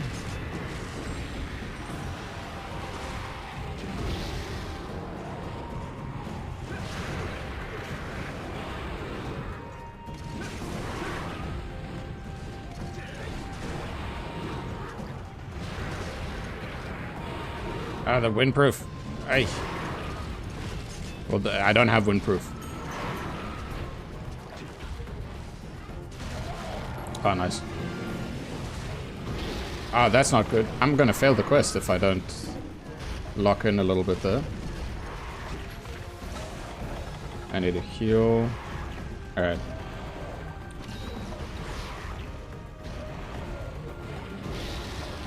Okay, we're good, we're good, we're good.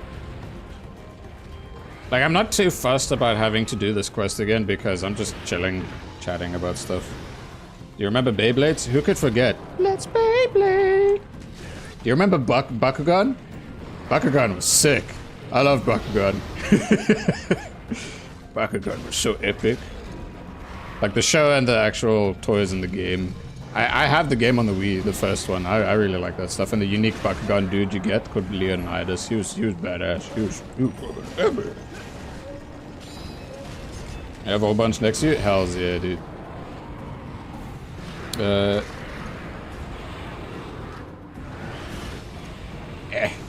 I need to read Sora's message just now. Ow.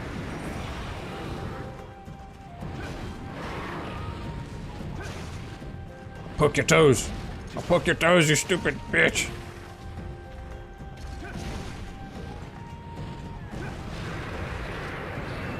The hitboxes for the wind is a bit silly.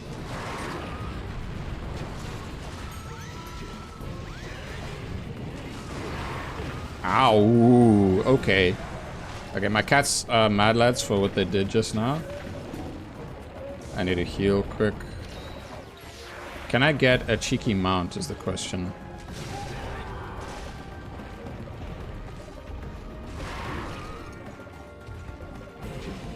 Oh, okay, didn't mean to jump in that direction. Okay, there's the mount. I really need to lock in with damage. I'll read your message in a bit, Sora. I'm sorry. I do really want to see that. Oh wait, I've got earplugs. I don't need to care about that. Hit. Okay. Do the big boom. Because the most important thing is that I do have a trap to capture this thing, and that's the most important. Well, I need to just get to the point of capturing him.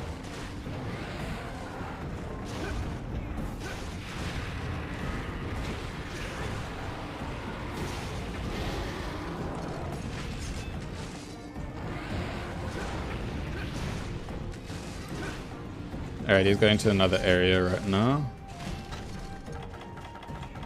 I need to be quick about some of this stuff. I gotta go hunt Kongolala, and for you, good luck. Enjoy the farting monkey. May you not be shat upon. Alright, combo list this. Alright, let's go. Alright. They could have had service for replacing broken parts and made more money, but no, the dumpster, it goes. This goes for every toy company ever, by the way, except Gundam, they do that. Okay. I should consider Gundam model kits, because that would be fun to build. And maybe stuff from like Gundam Seed, because that was the Gundam I really enjoyed watching. Like, I have a lot of memories of Gundam watching Gundam Seed, so that'll be pretty cool as an idea of collecting. Ah, you bastard! Ay, ay, ay.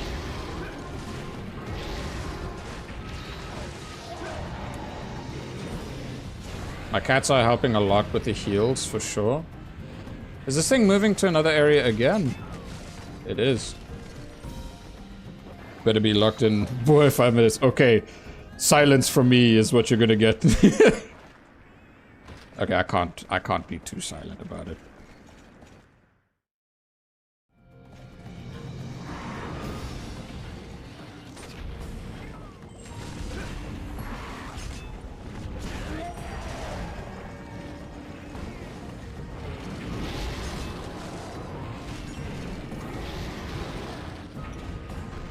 Oh, my cats are being mad, lads. Land on his face, land on his face. Yes! Yes! Go crazy, go ham, go crazy, go ham! Just get to the point of limping, that's all I need. Get screwed, you bitch.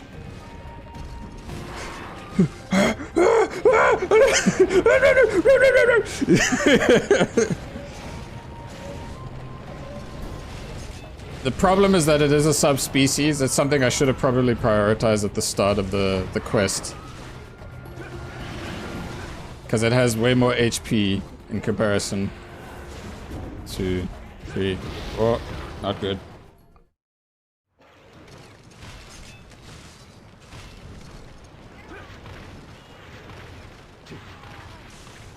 I remember when I was fighting Valstrax, I had 3 minutes left. Oof. I'd say when it came to me facing off against Dalamador for like after, I think like maybe the 4th or 5th attempt, that's when I had like probably a minute left, less than a minute left. But I did get it in the end. Right, what matters is that if I stagger it, that's important. If I stagger, it's important. If it's staggering, it's dying. But I'm also dying, and I don't want to. You bastard, stop flying. Fuck you. I'm dead.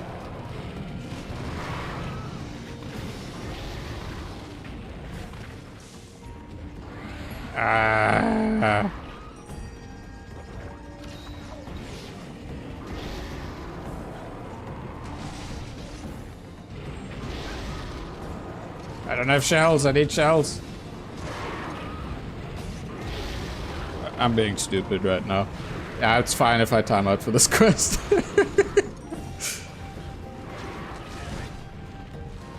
Oh.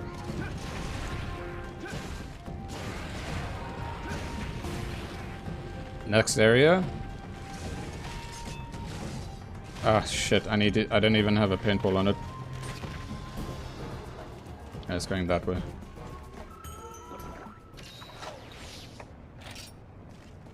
I have less than a minute, well, a minute and a half.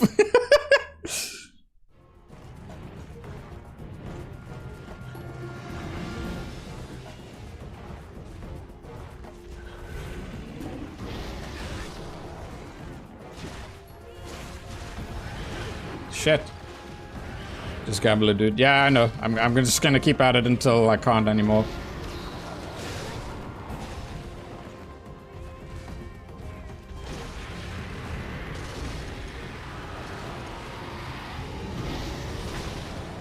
I think that hit its wing.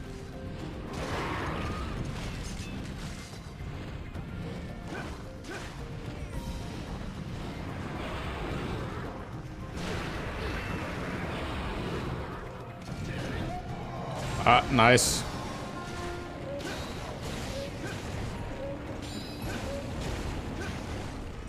Limp.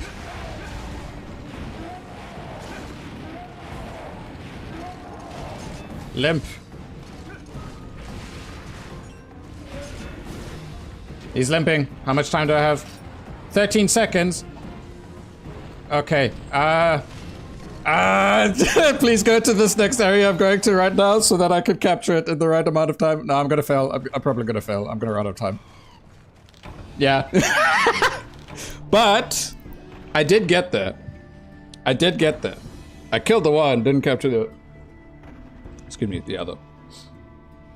Very close. It's fine. How much time has passed?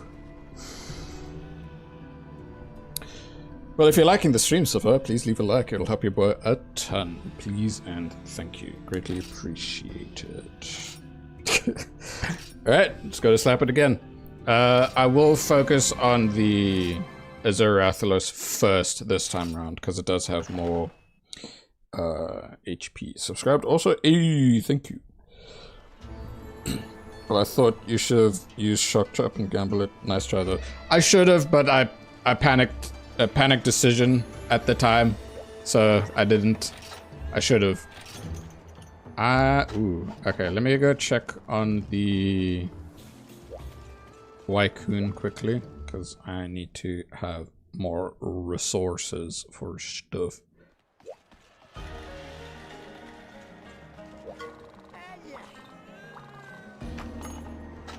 Okay. Yeah.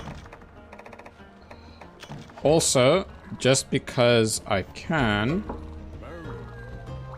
let me upgrade my armor even further. So, I have 26 strong armor spheres, thanks to the farming I did for the heavy armor spheres.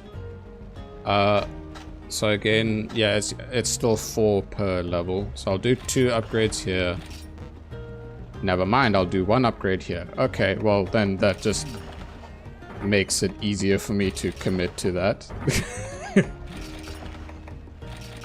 So what is this? Divine armor spheres. Alright, so all my armor pieces now are level 10, and now I have just over 616 defense. I use Tetsu armor as well. Yeah, Tetsu armor helps a ton. A whole lot. It helps me a whole lot of times. Okay. So, grab the quest again. Yep. Focus Azure Rathalos first, and then easier to go ham on Tigrex. So, Dash Juice I can't make anymore right now, but Demon Drugs, Armor Skin I can. Yeah, it's just the buffing items right now. I'll make 10 each. Yeah, okay. There we go. Alright, let's eat and then dive back into the hunt. Like, I can thankfully say, through comfort of having the boosted defense, it does make fighting things in G rank a bit less stressful, because I would usually get one or two shot oftentimes, and that was not so Gucci. 'Twas not immaculate vibes, as they say. Oh, okay, hidden area. Sure, I'll take free stuff. Cosmosite. Can I get some cheeky charms? Maybe a really nice charm to replace the current one I'm using it? Enduring charm.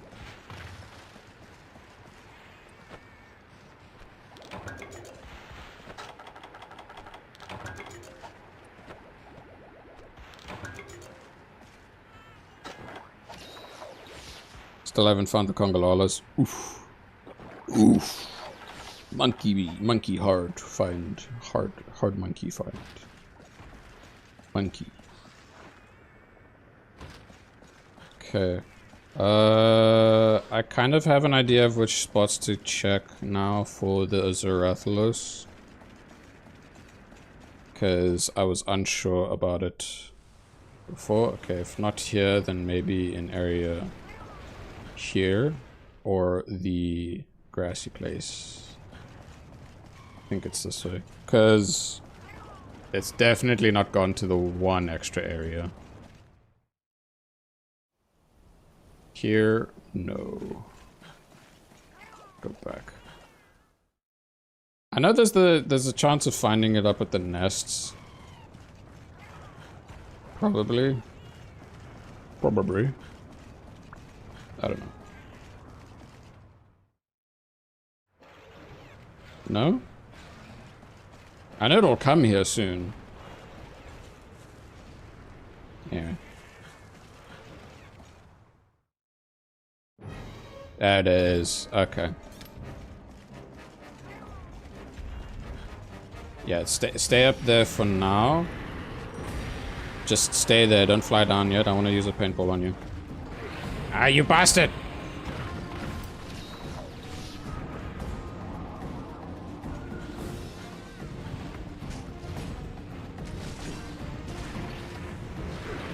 Hey. Okay.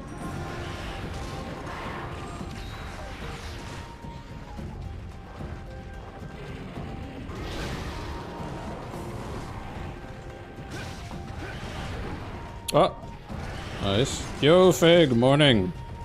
Hope you're doing pretty good. I had a quite the yap sesh you missed out on earlier, while also failing this exact quest a couple of times. Like, more because the previous quest I failed because timeout. I don't want to die just yet.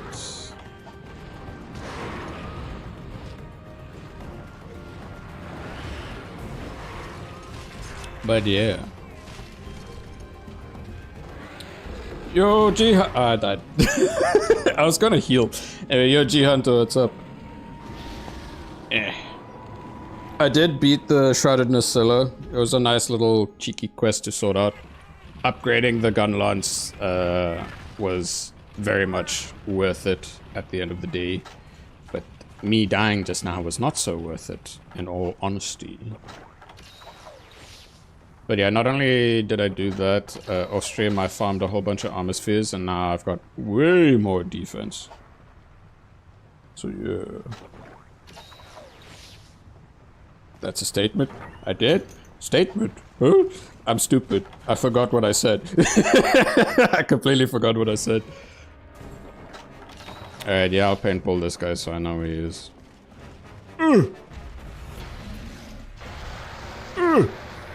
Dude! Fucking! Thank you. I was doing G2 progression as well, but in GU. Nice. So the major difference of this attempt this time around is that I'm focusing the Rathalos first instead. Because it is a subspecies, it has more base HP. Like, the Tigrex is not the issue. Like, I was actually really close. I should have gambled, like some of the others in chat said. I've just tossed a trap down and throw paintballs and whatnot. Not paintballs, trank bombs. And I could have, but I didn't. And that was a very naughty of me. Very silly boy I was.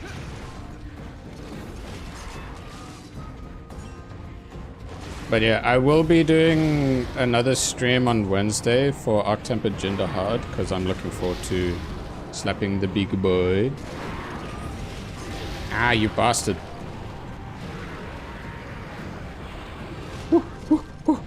I'm gonna die. I don't wanna die. Shit. I'm just gonna go here. Excuse me.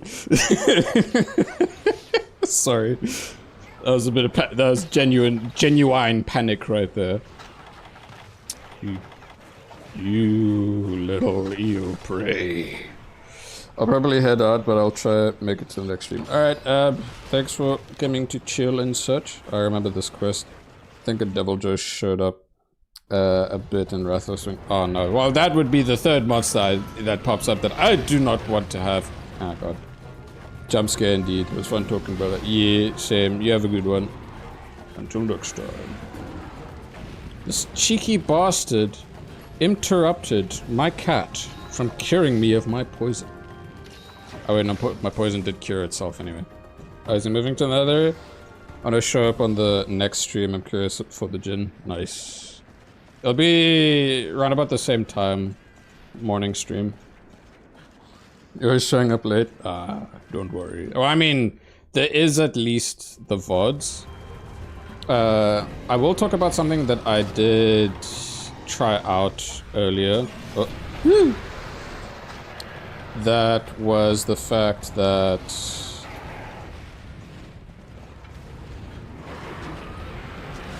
woo, it's a bit chaotic right now. I appreciate that. Oh god! Oh. So, okay. Because Wilds has improved in performance, I wanted to know what it was like. Like, I was gonna use Steam to help me test what's the CPU consumption, what's the FPS, etc, etc. And we're gonna play GU now while watching this. Hell yeah. And I realized that having the upscaling on chows so much CPU. Like, for me it was above like 110, 120%. And then I was like, you know what, let me see how much FPS I'll have if I were to play the game with no upscaling and then just make sure the resolution is scaled to 1080p. Oh, that's not good. Can I break out of this without taking too much damage? I think I can. Yo, Carl!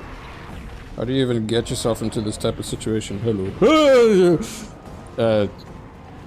By yapping a lot, I guess. Anyway, so yeah, so CPU consumption with like upscaling and frame gen for me specifically is like 120%. I turned that off. I did the resolution scaling to 1080p, and The game looks so much better, but also it's a smooth 30 FPS. There are moments where it can go to 40, but it's a smooth 30 FPS. In the notorious areas where you'd expect it to do frame drops, it does. But like just by a little bit.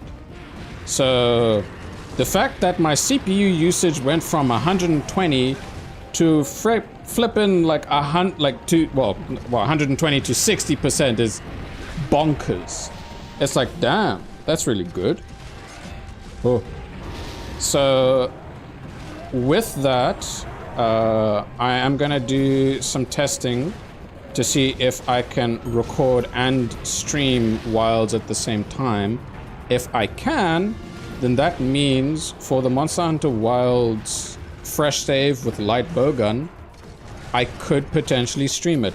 But those streams will be archived immediately after the stream ends.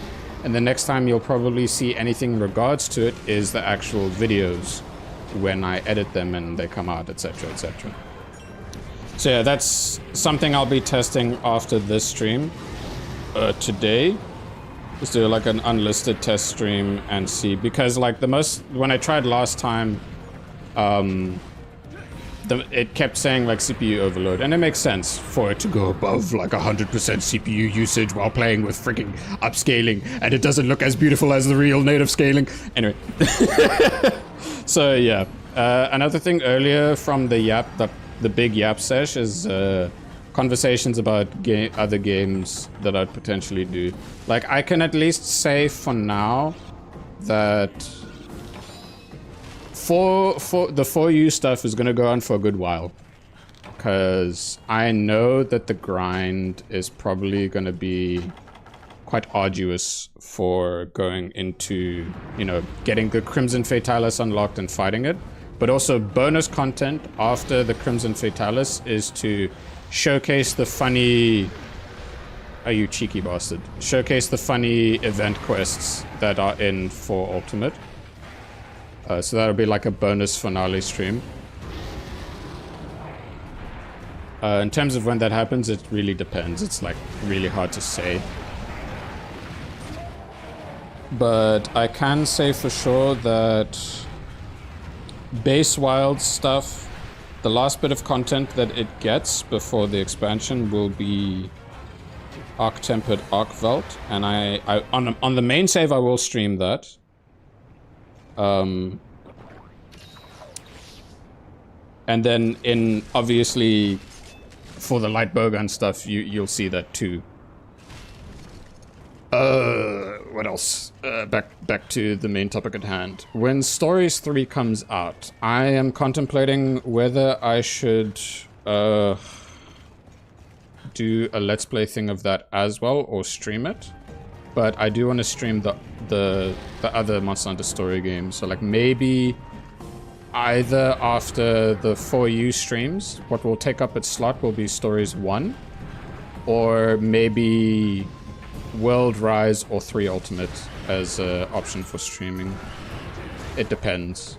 But then like if I am to stream a different game, I'm not entirely sure. It like stuff that's probably easy for me to stream because like I love those games is like one of the 3D platforming Mario games, Pokemon, Fallout 4, some of those. There are some newer games, like there is Digimon, but like it's a bit harder for me to try and I like the game, but Obsession's a different story, so it's different. I do have, and I'm trying to pace myself because I can take, like, it's better to take my time and make sure that the quality is good, because especially well, I want to improve upon my editing a lot more, but the most consistent thing is there'll always be a stream once per week regardless going forward. And the pacing, the way I'm approaching things and whatnot, because I used to have like a 1 week break after like 6 or 3 months at the time. Now it's like I don't want to do that. It's easier for me to just go for games I'm more comfortable with and keep at it, but don't burn myself out. Pace myself. That's the main thing. Like early on when it came to GU and stuff, oh my god, dude, the pacing and the direction of that save was terrible for me personally. Like it was fun to start and learn from it, but yeah, and I'm just placing myself as a different story. I'll read your chat just now. Mr. Hopko, question, you're South African. Yes, well done on guessing. I am indeed South African. What made you think that? Like, I wouldn't be surprised if it's from, like, checking info on my channel because, well, it should show the country there.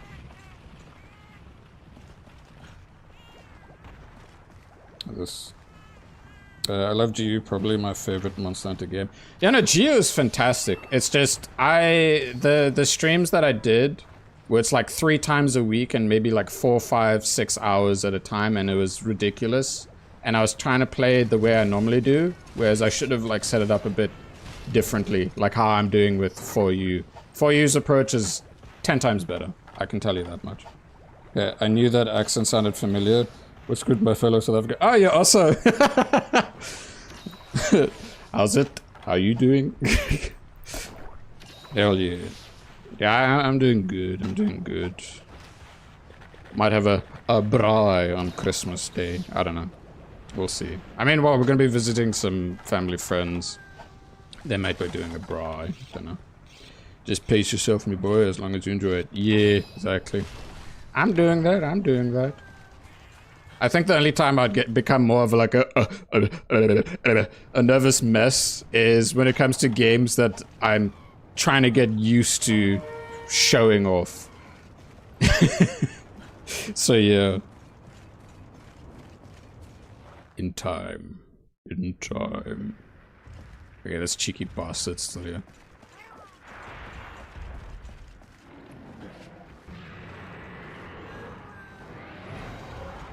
You eat paint. Now eat this.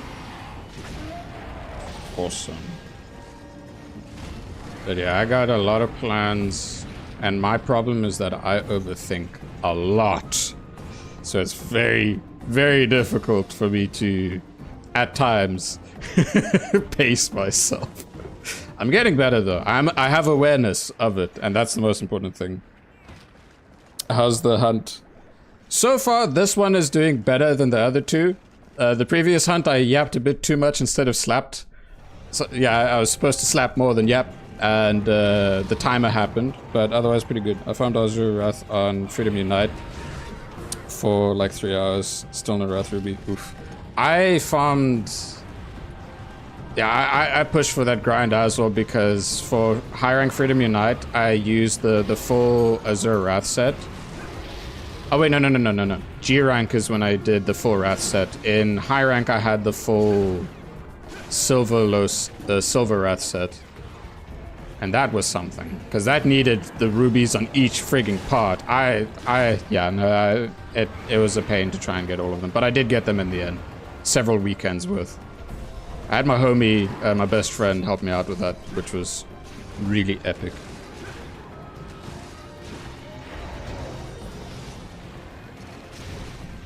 It takes time and the desire senses a bit. I'd say in Freedom Unite, the hardest piece or part that I was trying to get was the frigging pale steak from Kezu.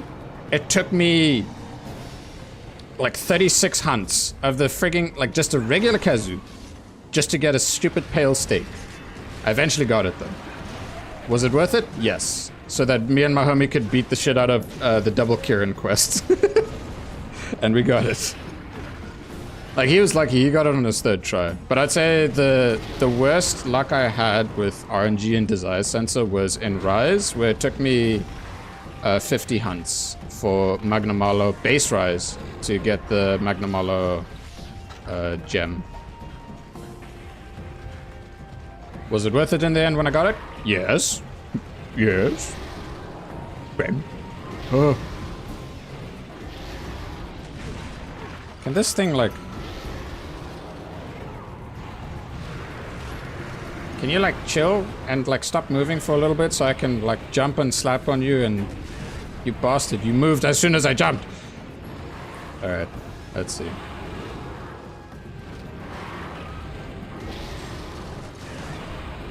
I just want to get a mount, dude. Okay, no, I don't want to faint. I do not want to faint. I fainted. I really wish I had the... Yeah. Rathalos farming is a pain in the butt in the older games. But from Rise onward, Rathalos actually became a lot more fun. Love the holy grinding on the old gen, yes. Wait. What? I had 3 feints? Wait. Did I have 3 feints? I completely forgot that I had 2 feints prior to that. The yapping made me forget. I need to lock in, bro. Shit. God damn it. My resources.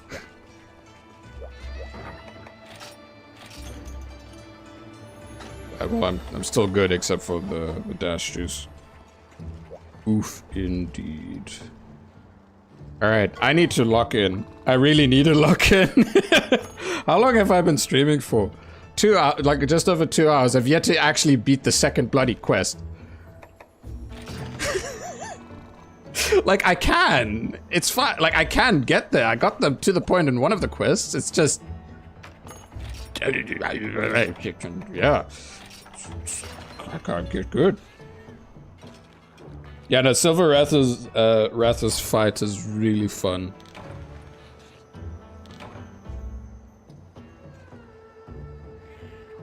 Alrighty. It can be. I think the main thing is that what makes it a bit easier if I'm close and he's hovering on the ground is to do the shield poking, or poking while guarding. That helps a lot, but I wasn't doing that. And that's not good. I was being too iffy. It's like, I'll take damage too much. Freedom Unite Silver Wrath. I farmed that fucker way too many times just to get a stupid gem. 5 times! Because, well, he had the best chances for the stupid gem. Yeah, poke and shell, poke and shell. Alright, I know he's gonna... I don't even know which area he actually starts in. I know he comes here. Like, he pops up here, at least. But yeah, it doesn't feel like I had... I don't recall having 2 feints prior to that one. I really don't. I really do not recall them. What weapon did I use in Freedom Unite? I used Longsword in Freedom Unite. And personally, the times where I enjoyed my experience with Longsword the most was the Freedom Unite Longsword, the base world Longsword, and Valor Longsword in GU, of course. Because, well, for obvious reasons for Valor Longsword. I also like the blue gauge because it's cool.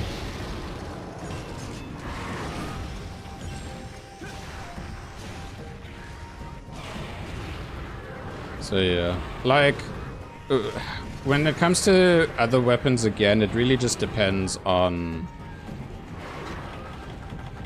putting the time to try it out. So I'm pretty sure one of the playthroughs, whether streamed or recorded for Monster Hunter, you know, we'll have Longsword again. Don't know which game though. It really depends.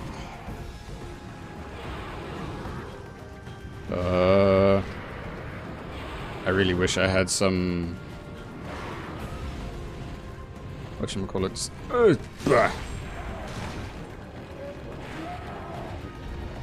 Thingy. Brain. I really wish I had some flash bombs, but I am low on bomb casings. Well, okay, I mustn't complain. I must just do and work with what I got. That's how I... Wait, I'm an idiot. I have earplugs. I don't need to care about this guy's roar. T-Rex's roar, yeah, but this guy, nah. This guy's a bitch. How much have I tried Switch X? The most I had tried was in Sunbreak, and I made a poison Switch Axe build in Sunbreak using Status Trigger, and I really loved playing it. It was really fun. But other games I have a little experience in 3 Ultimate with Switch Axe, but it's very simplistic in its, you know, original playstyle. So, yeah. Ah! Shit! Hyper monsters. Okay. Let me go over here so I can catch up on messages a little bit and to heal myself. Okay, let's see. In my opinion, best weapon for Wrath is in this game were the ones that can use the ledges to mount. Yes! People keep hyping up old gen Rajang. He's not that hard. It depends on which variation of Rajang we're talking about. Like the ones that have boosted HP? Yeah, otherwise, yes, it's a glass cannon if you know what you're doing. Hello hard, if it's Furious. Yeah, exactly. The Furious or Apex is a perfect example. And then Hyper as well. Just show the monster hunter live action. That'd be petrified. Yes, oh god. The only movie that should be advertised for anyone is Legends of the Guild because, well, there's way more relevancy since we're getting more of the ace hunters back again. No. Fuck off. Eat shit. Literally. Look, yucky. How dare you? I poke your ass. Ah, I love that. I'm so thankful that happened. My nose. I got an itchy nose right now. This is not good. I have a sneeze building up. Currently I use the Zamchio Switch Axe. Nice. I do like Switch Axe on 3rd gen. Sadness. There's beauty in simplicity. That's why I really enjoy how Longsword is in its first iteration. It's really nice. Just simple but strong. And like a cool added effect to it. Like I did play the other weapons because I wanted to try them. Like Greatsword was another one I did use a fair bit. Excuse me. I didn't really touch the range weapons though, because the aiming system before World to me was a bit too weird. I need to heal, otherwise I'm gonna die. I don't want to die. Oh shit! I don't want to. Oh, thank you, cat.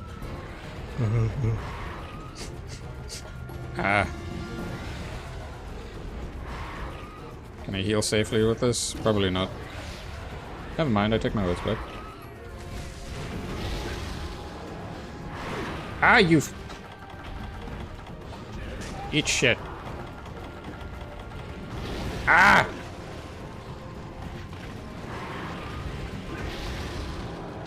need to hide. I must find a safety corner and hold. Yeah, screw it. I'm just gonna go to that area so I can also read you guys' messages. The only good scenes from the movie is Diablo's introduction and how the hunters have their own language until they started speaking fluent English. Yeah. I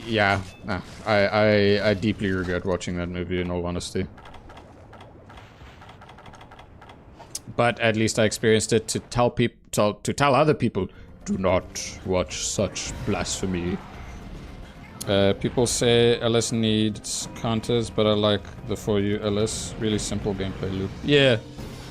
Like, I think, yeah, like base worlds Longsword before they added the whole EI sheath and whatnot was really nice. I used it a lot, like a lot after Charge Blade being my main. And then Greatsword was another one, but that was specifically because of the Wyvern Ignition, because that's a really cool Greatsword. So yeah. Do not watch that movie.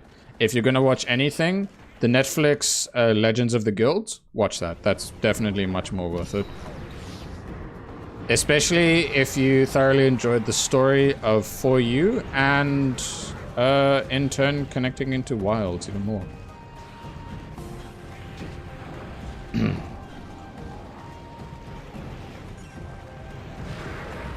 didn't like Aiden at first because of the Karen, but Loki bro is just like me for real, for real. Yeah, he's a hobie. And like it makes it, like especially if you pair with how we experience how Aiden is in Gen 5 with World and whatnot, it's just like, it's nice. I really hope we do see him, he gets Reason plus Julius as well, and the man, I must see the man and the Caravaneer again. In thingy. But yeah, Legends of the Guild. The only thing I highly recommend. The other thing is there is a manga, Monster Hunter manga called Flash Hunter. That is one of the best like things I can say. It's basically a transition between Generation 2 to Generation 3. And it's got some really cool stuff about it. I highly recommend reading the Flash Hunter manga.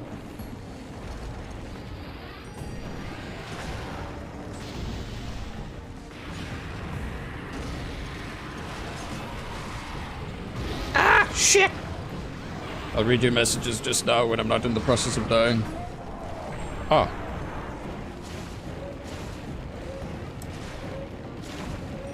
I just poke, poke, boom. Alright.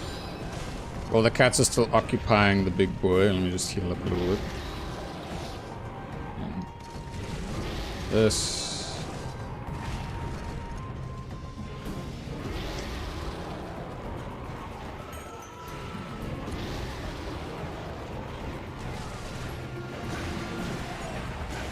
Okay, I'm definitely doing significantly better this hunt. Watch me get a quick feint, like a cheeky feint, right in this moment that I say this as I build up some confidence. Like, jinx myself, basically. Hey! Scratching my nose quick. Yeah. Bastards. Okay, yeah, and then I get a feint. Alright. Yeah, I told you! I'll jinx myself. Anyway. I can read the chat. I missed that. Do not watch what? The live-action Monster Hunter movie? Yeah, do not bother with the live-action movie. The only movie you should bother with is Legends of the Guild on Netflix. Aiden is actually scary because lore-wise, he's a guild knight, aka hunters who hunt other hunters if they kill too many monsters. Yes. Well, poaching. Yeah, go against guild regulations. Flash Hunter, the only manga to make Gypseros seem intimidating. Yeah. I remember I used to pronounce Gypseros as Gypserious or Gypserios. My friend got the Monster Hunter manga made by the Fairy Tail guy. It's a weird manga, but silly and fun. Lots of references of the playthrough and Freedom Unite. I'm aware of that one because my Italian friend, he loves manga. I told him about Monster Hunter manga, and that's the one he read. He didn't read the Flash Hunter one, and I told him, he's like, dude, it's good. But yeah. Let's see. Too late. Oh man, Gormagala looked so bad in the live-action movie. It was, Sora. It was. I watched Legends of the Guild. Good. Monhan! Yes. Wait, why did I go? But oh, well, I guess I'm having an extra nap from yelling Monhan just now. Okay. So, most important thing about this hunt right now is that I think I'm definitely dishing out more damage because I've made a Zerathulus trip a couple of times. You know, that's a positive. That's good. Go and Shigar Magala are very fun fights. Yes. What's it called? Yeah, there we go. Risen Shigar Magala for me was one hell of a wall for the first time in a very long time. But as a Charge Blade main, and especially if you do SAED gameplay, it makes sense for you to struggle hardcore with it. That's the point. The live action set in base world. Gormagala just pulled a, hey, did you miss the entrance? Yeah, exactly. It made no sense. If you're a fan of the quirks of the old Monhan, I recommend that one. It was called Monster Hunter Orage. Or Orage, I think. Okay. Yeah. All these cool little tidbits to go through. You know what, sure, I'll try on a dash juice. Okay, back to trying to figure out where the hell the damn Rathalos went, because Your boy forgot to reapply paint. It was here last, right?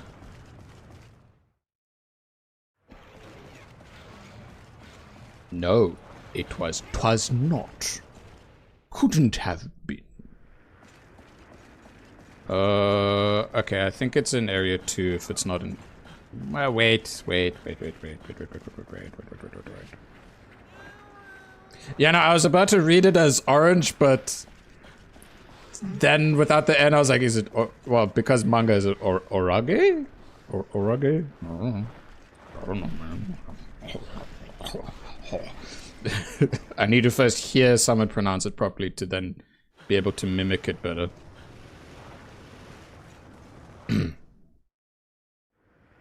Okay, so no, he's not there. Oh my. Oh my. Where on earth is my Rathalos? Dearly, dearly hated Rathalos. I'm losing my marbles right now. Like, okay, to be fair, it's not as bad as me getting tilted at the Steve farming. Because the Steve farming was quite a pain. Ah, there he is. I see you, you cheeky bastard. Sword. You fuck! How dare you? Oh no, okay, that I did not like that. Seeing both of them just turn to look towards me. It's like, you call me what? Dude, I don't want to get another feint right now. Just... Alright. Let's evaluate the situation. I see where the boy is. I paintball him. There we go. Very nice. Very epic. Paintball him. Okay, I'm fine. Alright. Dung bomb. Oh, lol. Let's dung bomb him. Do some damage on him.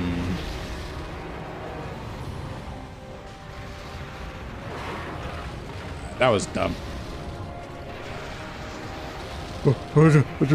No. I'm going this way. Alright, he's going to the other area. I'm just gonna take opportunity to use the bed just for some free shit. And also the supplies are there, because I don't want to use all my resources in one go.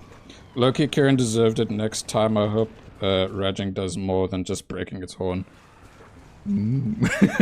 Yes. You want to see a Kieran brute or fatality happening.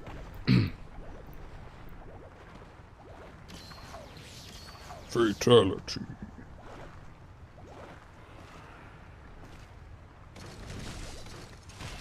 There you go.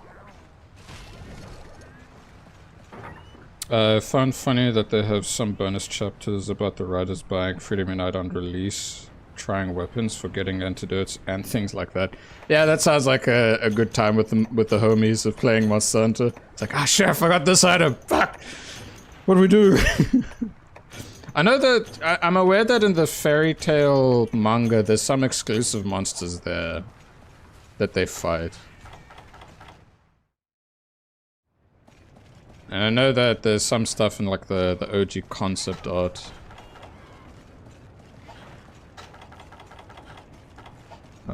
Like I know that there was one where there was a massive ass eagle fighting Rathalos. And just the idea of having more potential bird wyverns to come in, just like powerful bird wyverns would be really cool. Wind element even, okay, yeah. Yeah, back on, like more on the topic of another flying, or bird wyvern, not flying wyvern. Yes, yes, do your thing.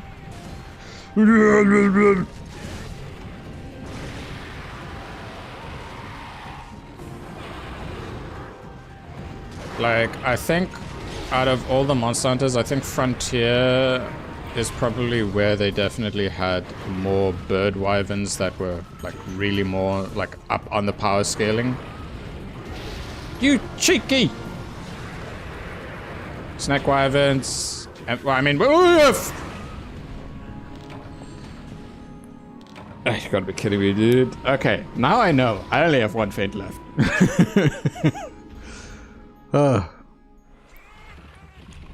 Now I know. Say, I want more varied monsters, less dragons. Lock in. I need to lock in, indeed. I am being the Omega Dam right now.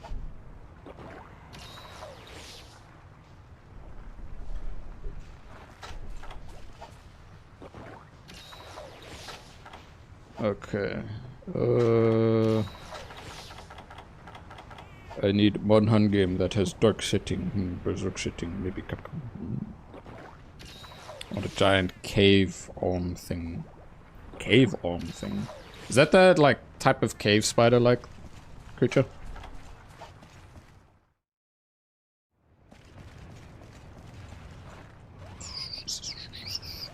Salamander. Okay. Yeah, that would be cool. But does it have like axolotl themes to it as well? Like the gills and whatnot. I want more crab monsters. I love my crabs. I love me my blue crab. I love me my Shogun Shianator. I love that guy. He's so cool. He's got epic armor. Axolotl without eyes. Okay, so another blind themed monster. That would be cool.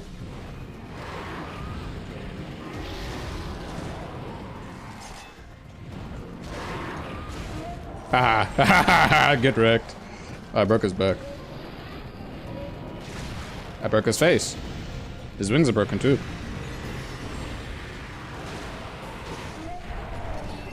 I prevent him from doing thingy. Haha. Alright.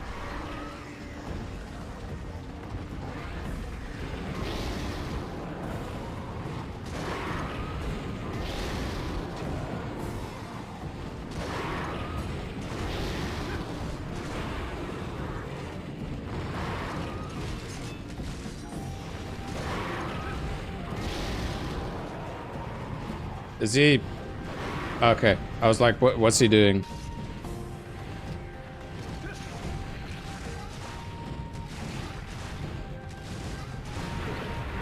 Okay.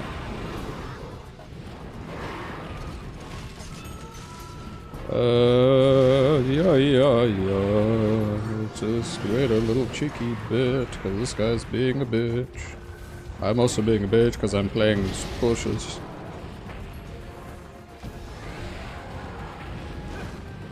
Okay, now he's flying to another area. Alright, let me...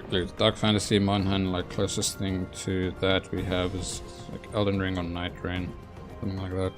It's not all sunshine and rainbows and the freedom and unite slums. You will get robbed by a cat. Lol.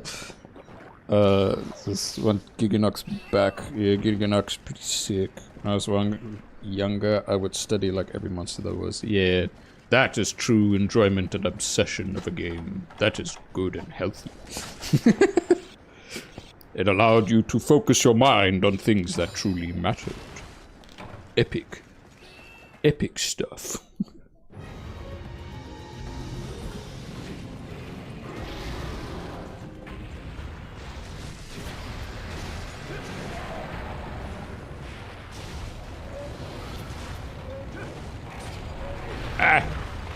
I am being very cheeky and naughty.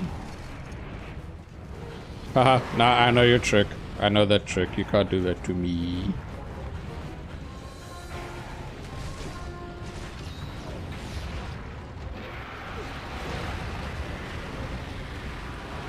Okay, I need to...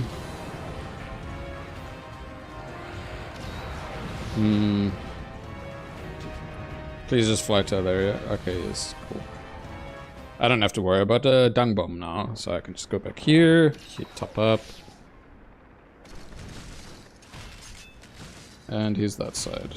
Alright, so far things... Okay, I'm not gonna say anything, I just need to lock in and keep at it. I cannot lock. I cannot. I must resist the yappage to lock in. I don't know if that actually hit its face. I hope it did.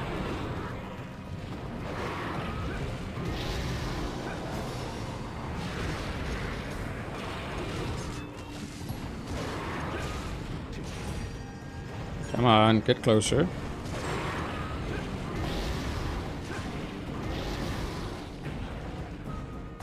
You gonna run here? Yes, he is.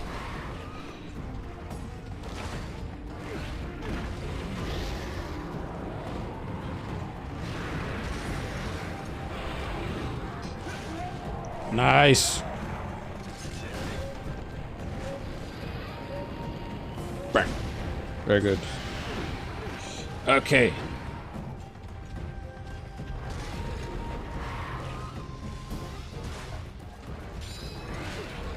Not good. I need to heal. I need a window to heal.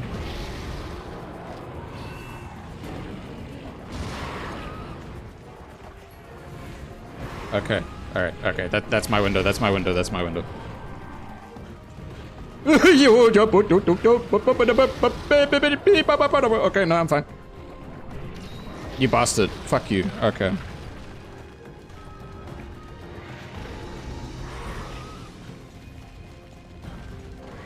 Okay. Let me just go over here. All right. Let me read some chat. Okay. Tigrex is kind of cute in like a pitbull cold, precious kind of way. Okay. Most monster hunters from MH are cuties, especially it's aquatic or semi-aquatic. Give me out puppy-side Paolumu. Namiel. Give me out bow-sized Dalamador. Okay. Still don't know how to say Nami. Closes his ears. Nah, bro. Anything but snakes. Snakes are cute. Ooh, boy. Spiders are cute, too. I'm kind of neutral on those as pets. Like, for me, just having a dog is great.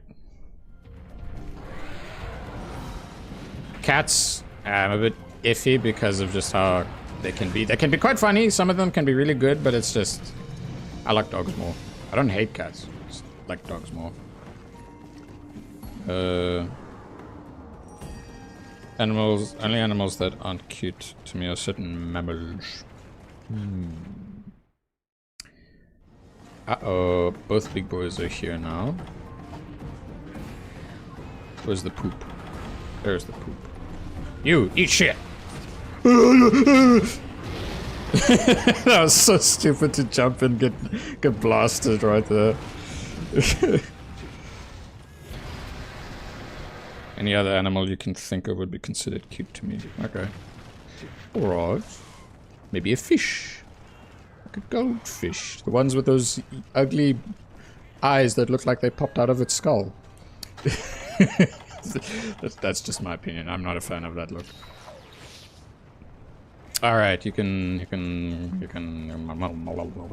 over there. Fish are silly. Yeah. Speaking of, okay, this is so like I've grown up and experienced a lot of wildlife stuff and watched documentaries for other countries and whatnot that I can't experience. The one thing that I found really interesting lately is that I've been watching a guy do spear fishing, but like free diving spear fishing. So no like equipment that would be causing fish to like bugger off, like scuba gear that causes bubbles and stuff. And it's just interesting to see more about like behavior of wildlife in the ocean without well, while someone's hunting, and how sharks behave a bit more, instead of like the videos where someone's like touching a shark on the nose and then flipping it upside down. What are you playing MH4U on? It is on the emulator called Azahar. That is what I am playing it on. So yeah, it's like the spearfishing dude that I've been watching is a guy from Hawaii. It's been pretty cool.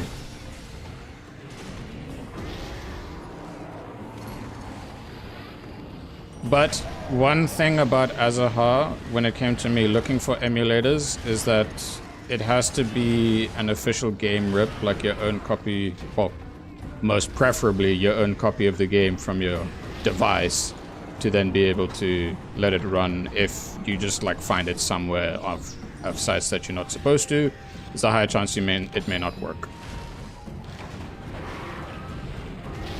Ah! Uh-oh. I'm in a corner. I don't want to be in a corner.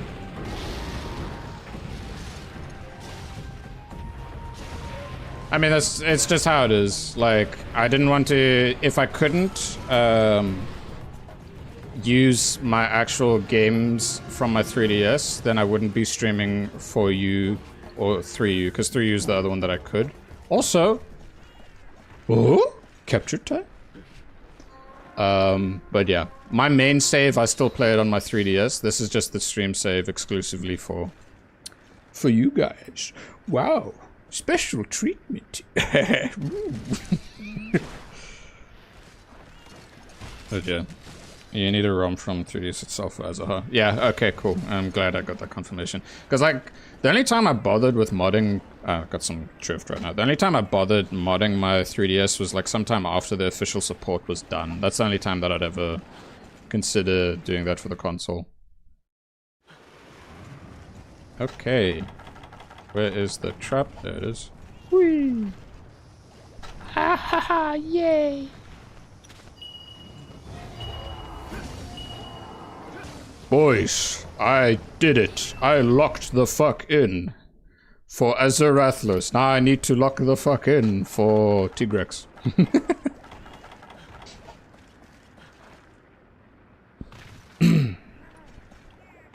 I use that to stream Arctic Base. Nice. Hills, yeah. Like, technically I could actually stream some of the Pokemon games I own, because like well, okay, so when it comes to my 3DS era of Pokemon, I had two DSs, two 3DSs, and both versions of like X and Y, Omega Ruby, Alpha Sapphire. The only time I didn't get too many versions was like for Pokemon Sun and Moon. I just got Moon and then Ultra Sun. I really don't like the Gen 7 games. I still played them. And I beat them, but yeah. So like the game runs on the 3DS, but sends data to the emulator, so it runs in high res, but all the games... Oh, that's sick. That's cool. Nice. Yeah, that's the other thing I do appreciate, is that there are some things you can get on a modded 3DS that just... It gives a lot of quality of life. Especially like wirelessly transferring files to back up your saves if something were to happen. So yeah. There you are, big boy. Oh my, you are delicious, delectable, immaculate homie. Prepare to die.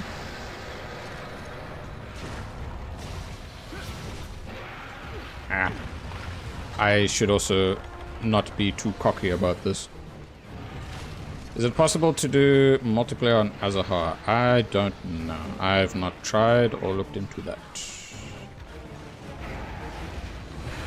Oh. Like, I'm sure there is a possibility. Something like with that Pretendo thing. Because that's like a way to... I think that was like a way to emulate just the actual services. So it's possible with Redmond or Hamachi, stuff like that. Oh yeah, Hamachi. I remember that. I remember using that back in the day for Minecraft and was it Battlefield 2? Back when I was back in some of my school days. Also for the first Halo that could be played on PC. A lot of people got mad at me whenever I used the Magnum pistol.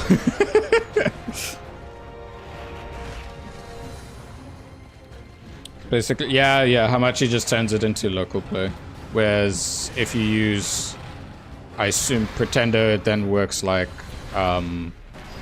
just connecting online server thing. Then you have to worry a bit more about connectivity, probably.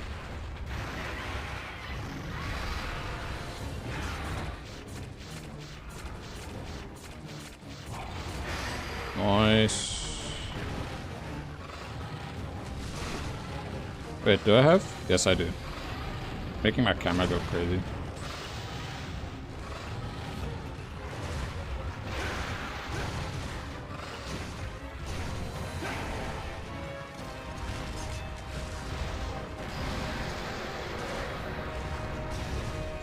Come on.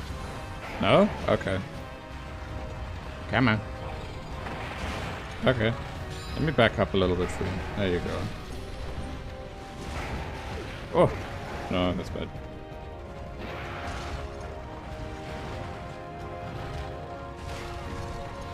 Oh, yeah, fuck. I'm gonna die. I'm gonna die. I'm gonna fail. I'm gonna fail. Just wait. I need it. Brain. Yeah. Okay. Don't mind me. I'm okay. It doesn't sound like I am, but I am perfectly fine. I'm okay. Okay, let's see. Whew. I do not want to mess that up. I think, yeah, I'll chug on a Mega Dash juice. I have one left at the moment. Reject monsters with power. Embrace monsters who specifically want to fade. Tiggy and Brecky. Lol. Throwing hands for the love of the game. Yes. Precious boychi boys. Oh yeah, let me just make sure I'm sharpened as well. But yeah, I'm gonna gush about Gog Marzios a little bit. I really like Gog Marzios in Wilds. Like, I've enjoyed a lot of the hunts in Wilds so far, but the one that I go out of my way just to fight over and over again, even after I've gotten the parts to make the one full set, is Gog Marzios. I really like its fight. A lot. Like, a lot. So I wouldn't be surprised if it does end up becoming my most hunted monster. Especially because then I can hunt it with homies. Because then that'll make the number go up and me go, haha, yay, me happy. Okay, cool. 3 damage before we fucked off. And I'm very happy with it because the weapon system he brought in, huge improvement to to the Artian weapons. And his armor set, really love it. I killed so many great macaw for no reason. The funny bouncing boyo. Very nice. Great macaw. Okay. So GU definitely brought in some really fantastic monsters. That is one thing for sure. I will say though, I do find the confusion effect a pain in the ass from Malfestio. And the only way to effectively try and like get rid of it is to have, what do you call it? The brain is not working right now. Bitterbugs are used to help cure it. There wasn't any skills to help it. But for real, I play OOT on my 3DS. I do not know what OOT is. I apologize for my ignorance. Most of the time, but if I want to play on my TV, this Arctic base thing is a wonder. Nice. Actually, it's something I should consider if I'm playing or streaming a 3DS game and I'm having drift going on with my left stick on my PlayStation controller. Because then I don't have to worry about drift on the freaking 3DS. Unless, wait, I don't think with the mechanism it can begin, you know, producing drift, I assume. I don't know. Ocarina of Time. Ah, okay.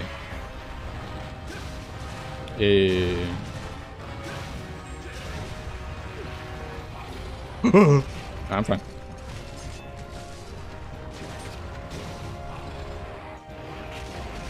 Like, yeah, it's fair if for some folks, some status effects aren't bad. For me personally, I find status effects that affect movement and prevent me from moving to be a huge pain in the butt. So like getting stunned or staggered or having movement be obstructed in some way, I find really annoying. If it's... However, I'm not that bothered by getting snow, like becoming snowman or mudman effect. Those I'm not too fussed about. No!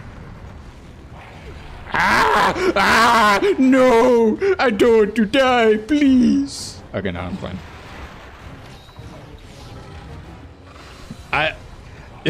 I don't even remember what I'm cooking. I'm just, like, all this stuff is just thoughts coming out of my mind. They're not staying permanently. When they're out there, sometimes they just stay out there and I forget about what I'm talking about seconds later. Dedu ta yahoo. Huh? Okay, my brain's being stupid right now. Oscar level scream. Okay. The genuine panics from me.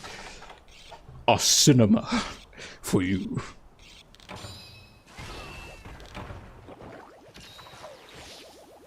There will always be moments where they are there, no matter what.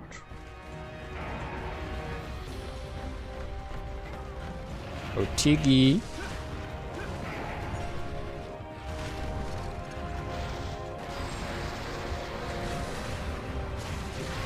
Haha!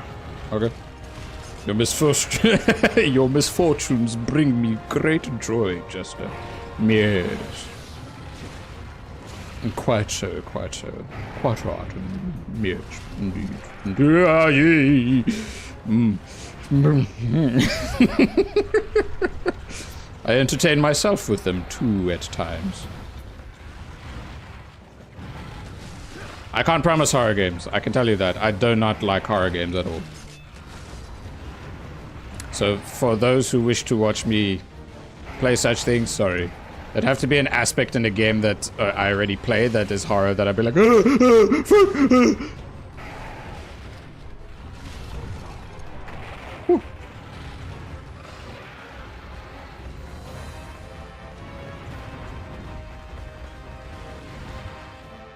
You like horror games but not playing them. You like, I assume you like watching people play them for you. So you're like, yes, okay, cool. Now I don't have to worry about lack of progression because I'm shitting myself. Don't worry, because I don't do well with that. There's a reason Tiggy's bowgun is a tank. Yeah. Absolute power. Yes, Venom, I did lock in. All Gen Tigrex is terrifying. Yes, especially, like, the most pain in the butt that me and my best bud had is when we had to do the double Tigrex quest in Freedom Unite. That was an absolute nightmare. We did get it in the end eventually, but my goodness. Way too much. I vibe with phasmophobia. I feel similar to Monster Hunter. Sorry. I needed to lock in the shit. Okay. Oh, perfect. Take the big boom. Just too cautious with those games to do anything. Yeah, no, there's moments where I become too cautious and fearful, but then this is where the importance of courage comes in. And you can be like Courage the Cowardly Dog too.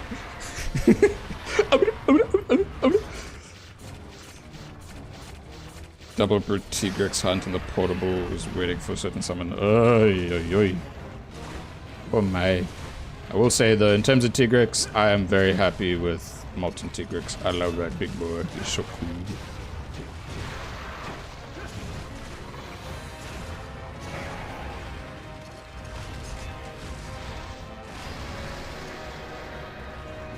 Okay, there's a lot of messages right now. Okay, no, I need to lock in. I'll read them. I'll catch up on the messages just now.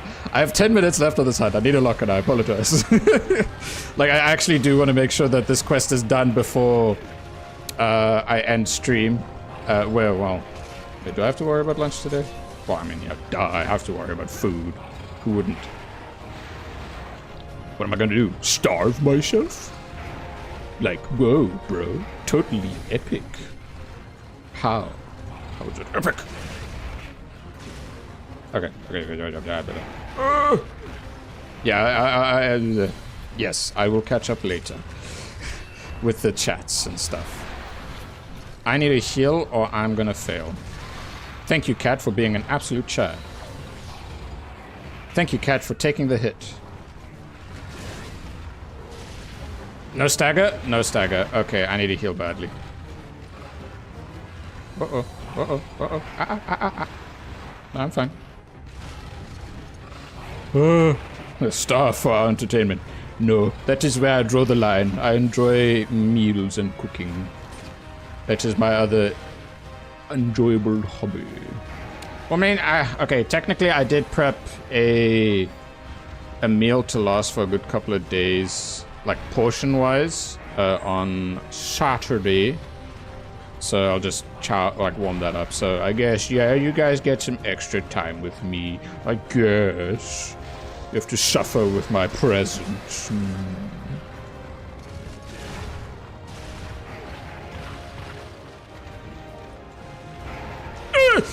I'm fine. That was a real old man frigging tensed up constipation sound. Okay, I'm dead if I'm not careful right now. Shit. Stop turning. Thank you. Okay. Yes, constipation. It's like an intense constipation sound of trying not to die from a... you crept me. No, I mean, well, it's fitting with what I just said. You crack me up. You crap. Oh my god. Brain. No, don't move. Thank you. Okay.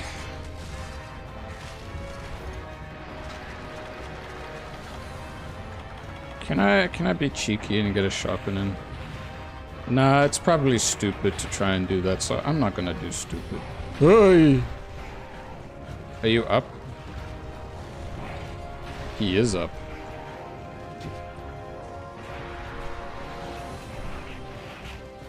Congalala. Yes. Congalala indeed. Can this thing like chill the fuck out so I can actually go ham and slap him? Oh, hey! Stay still. Just for a little bit. Just a little bit. I did for a little bit. That was good. Come on. Chill.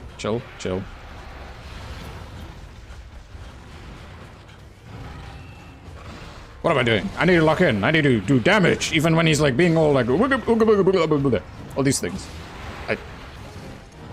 Okay, now the time where I have to seriously lock in is when it's like the 5 minutes left. Okay, we have a nice window to breathe, relax, and sort some shit out. Alright, let me see. I don't know if I'm just bad at GOG without support hunters. It's damn near impossible for me. I assume it can be quite easy to get to the final stage. It's just being able to dish out enough dragon damage. When me and my friend did it... the 5 minutes. Shit. When me and my friend did it, we did give our cats the regular arc velt weapons because that, you know, gives the cat the most amount of dragon damage they can possibly have. And, well, it did help. It did help a lot. But yeah, boulders and just overall getting the damage stuff sorted is very important and vital.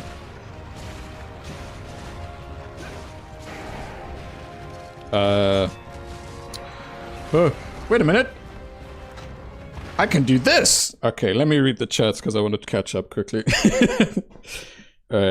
Yeah, starve yourself for our entertainment. These G-rank quests solo are rough. They are indeed. I love me some food as well. Yeah, is this a key quest? It is indeed. I notice you rarely use any flashbang or traps. Part of the challenge too? No. Sora, it's either I don't bring them or I save the traps to actually capture. Constipation? Yes, I never use those items. Well, I hope I don't crack you up. Congalala. Bad Hopko. No mining. G-rank and old games are really thought out for multi for real. Yep. Wasn't really that hard with my friends. Yep. Gorboa. 5 minutes left. You better win this time. Bros forgot. Yes, I do forgore the items. I do forgore the items at times.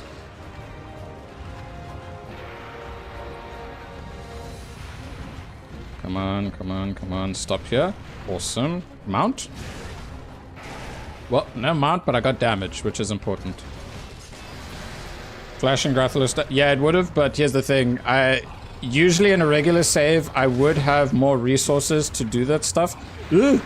But because of this save, I don't have that many resources to work with, so it's a rarity for me to actually have the materials to do this stuff.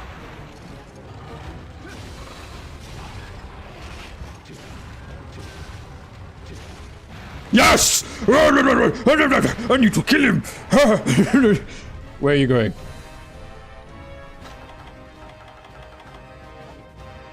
There? Oh, does he sleep at the top? Wait, do I have bombs? I do. I do have bombs. I have 3 minutes left. Okay, that's doable. This save is stream only, right? So it's whatever you got while on stream. Yep. There are a few moments where I do stuff off stream, but I state what I've done off stream. This is really stupid of me. I need a heal right now. Otherwise, I'm going to be dead and fail the quest because I literally have a single feint left and I don't want to fail. I'm just going to go here a little bit. Cheeky, blah, blah, blah, blah, blah, blah. Okay. Alright, let's go back in.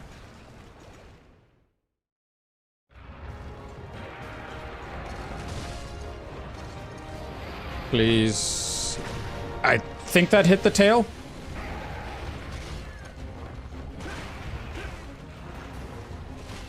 I know the time's going to run out. I need to try and lock in a bit and dish out damage. Stop moving. Okay, cool. Alright, sick.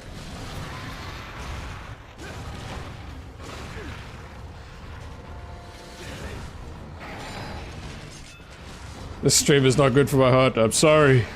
I'm sorry. I'm being a failure right now. Shit. Okay, that's extremely bad. Okay. Shit. Cats, I need your heals. I need my heals, cats. Okay, now if I do, I'm gonna die if he hits me again. Whew. Okay.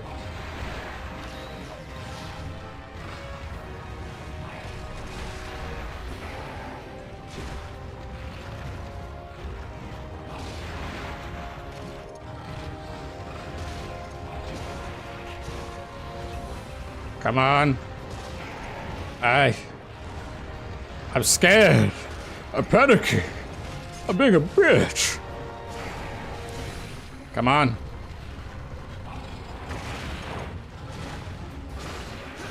Fuck. Okay.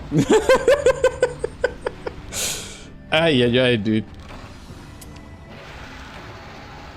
Oh well. That happened. And now you walk source. Okay, this is a hunt where I should make sure I have some pitfall traps as well, so that when they're ready to capture, I can capture. Whew. I will admit I'm definitely pooped after those failures. Ay. 3 hours. Yeah, that's pretty good. Time to play it safe. Yeah, I'll play it safe for next time though. I'm definitely pooped from that. Jesus. The old man who got older recently is now like, ugh. I clenched my cheek so hard I took a chunk out of my wheelchair.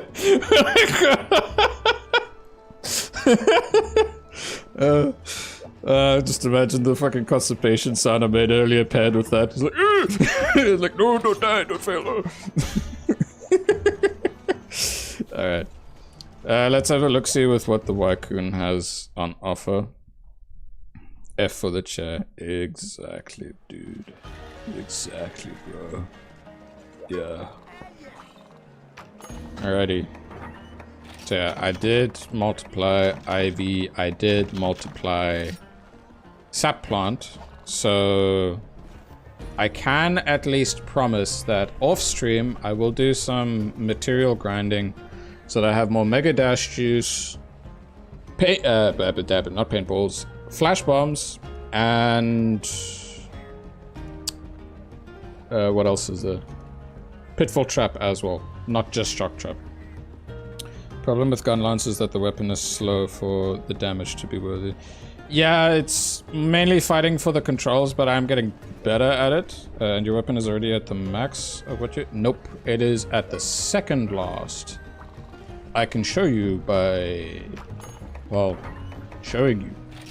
See, I still have the Tamarad Sedition upgrade, but that requires the Conqueror's Seal, which I assume is in G3. But I have all the other parts sorted. That's the other thing. So aside from the armor spheres that I farmed, I did slap Steve to get the remaining parts needed so that when I get the Conqueror's Seal, I can immediately upgrade. Because I was getting tired of... yeah, I was getting tired of Steve. I wanted to move on from him. Alrighty. Yeah, let's do silly prawn dance. Oh my. Alright, well, that was... Even though I didn't progress much except for one key quest, it was still a fun stream regardless, because, you know, I got to yap about stuff that I wanted to. No, I don't hate Steve. I'm just tired of him. Anyway. Right. My name is Hopco. If you liked what you saw, please leave a like. If you want to see more from me, please subscribe. If you want to know when I am live or when I have something out next, please hit that bell notification. Until next time, hope you have a good one. Cheers!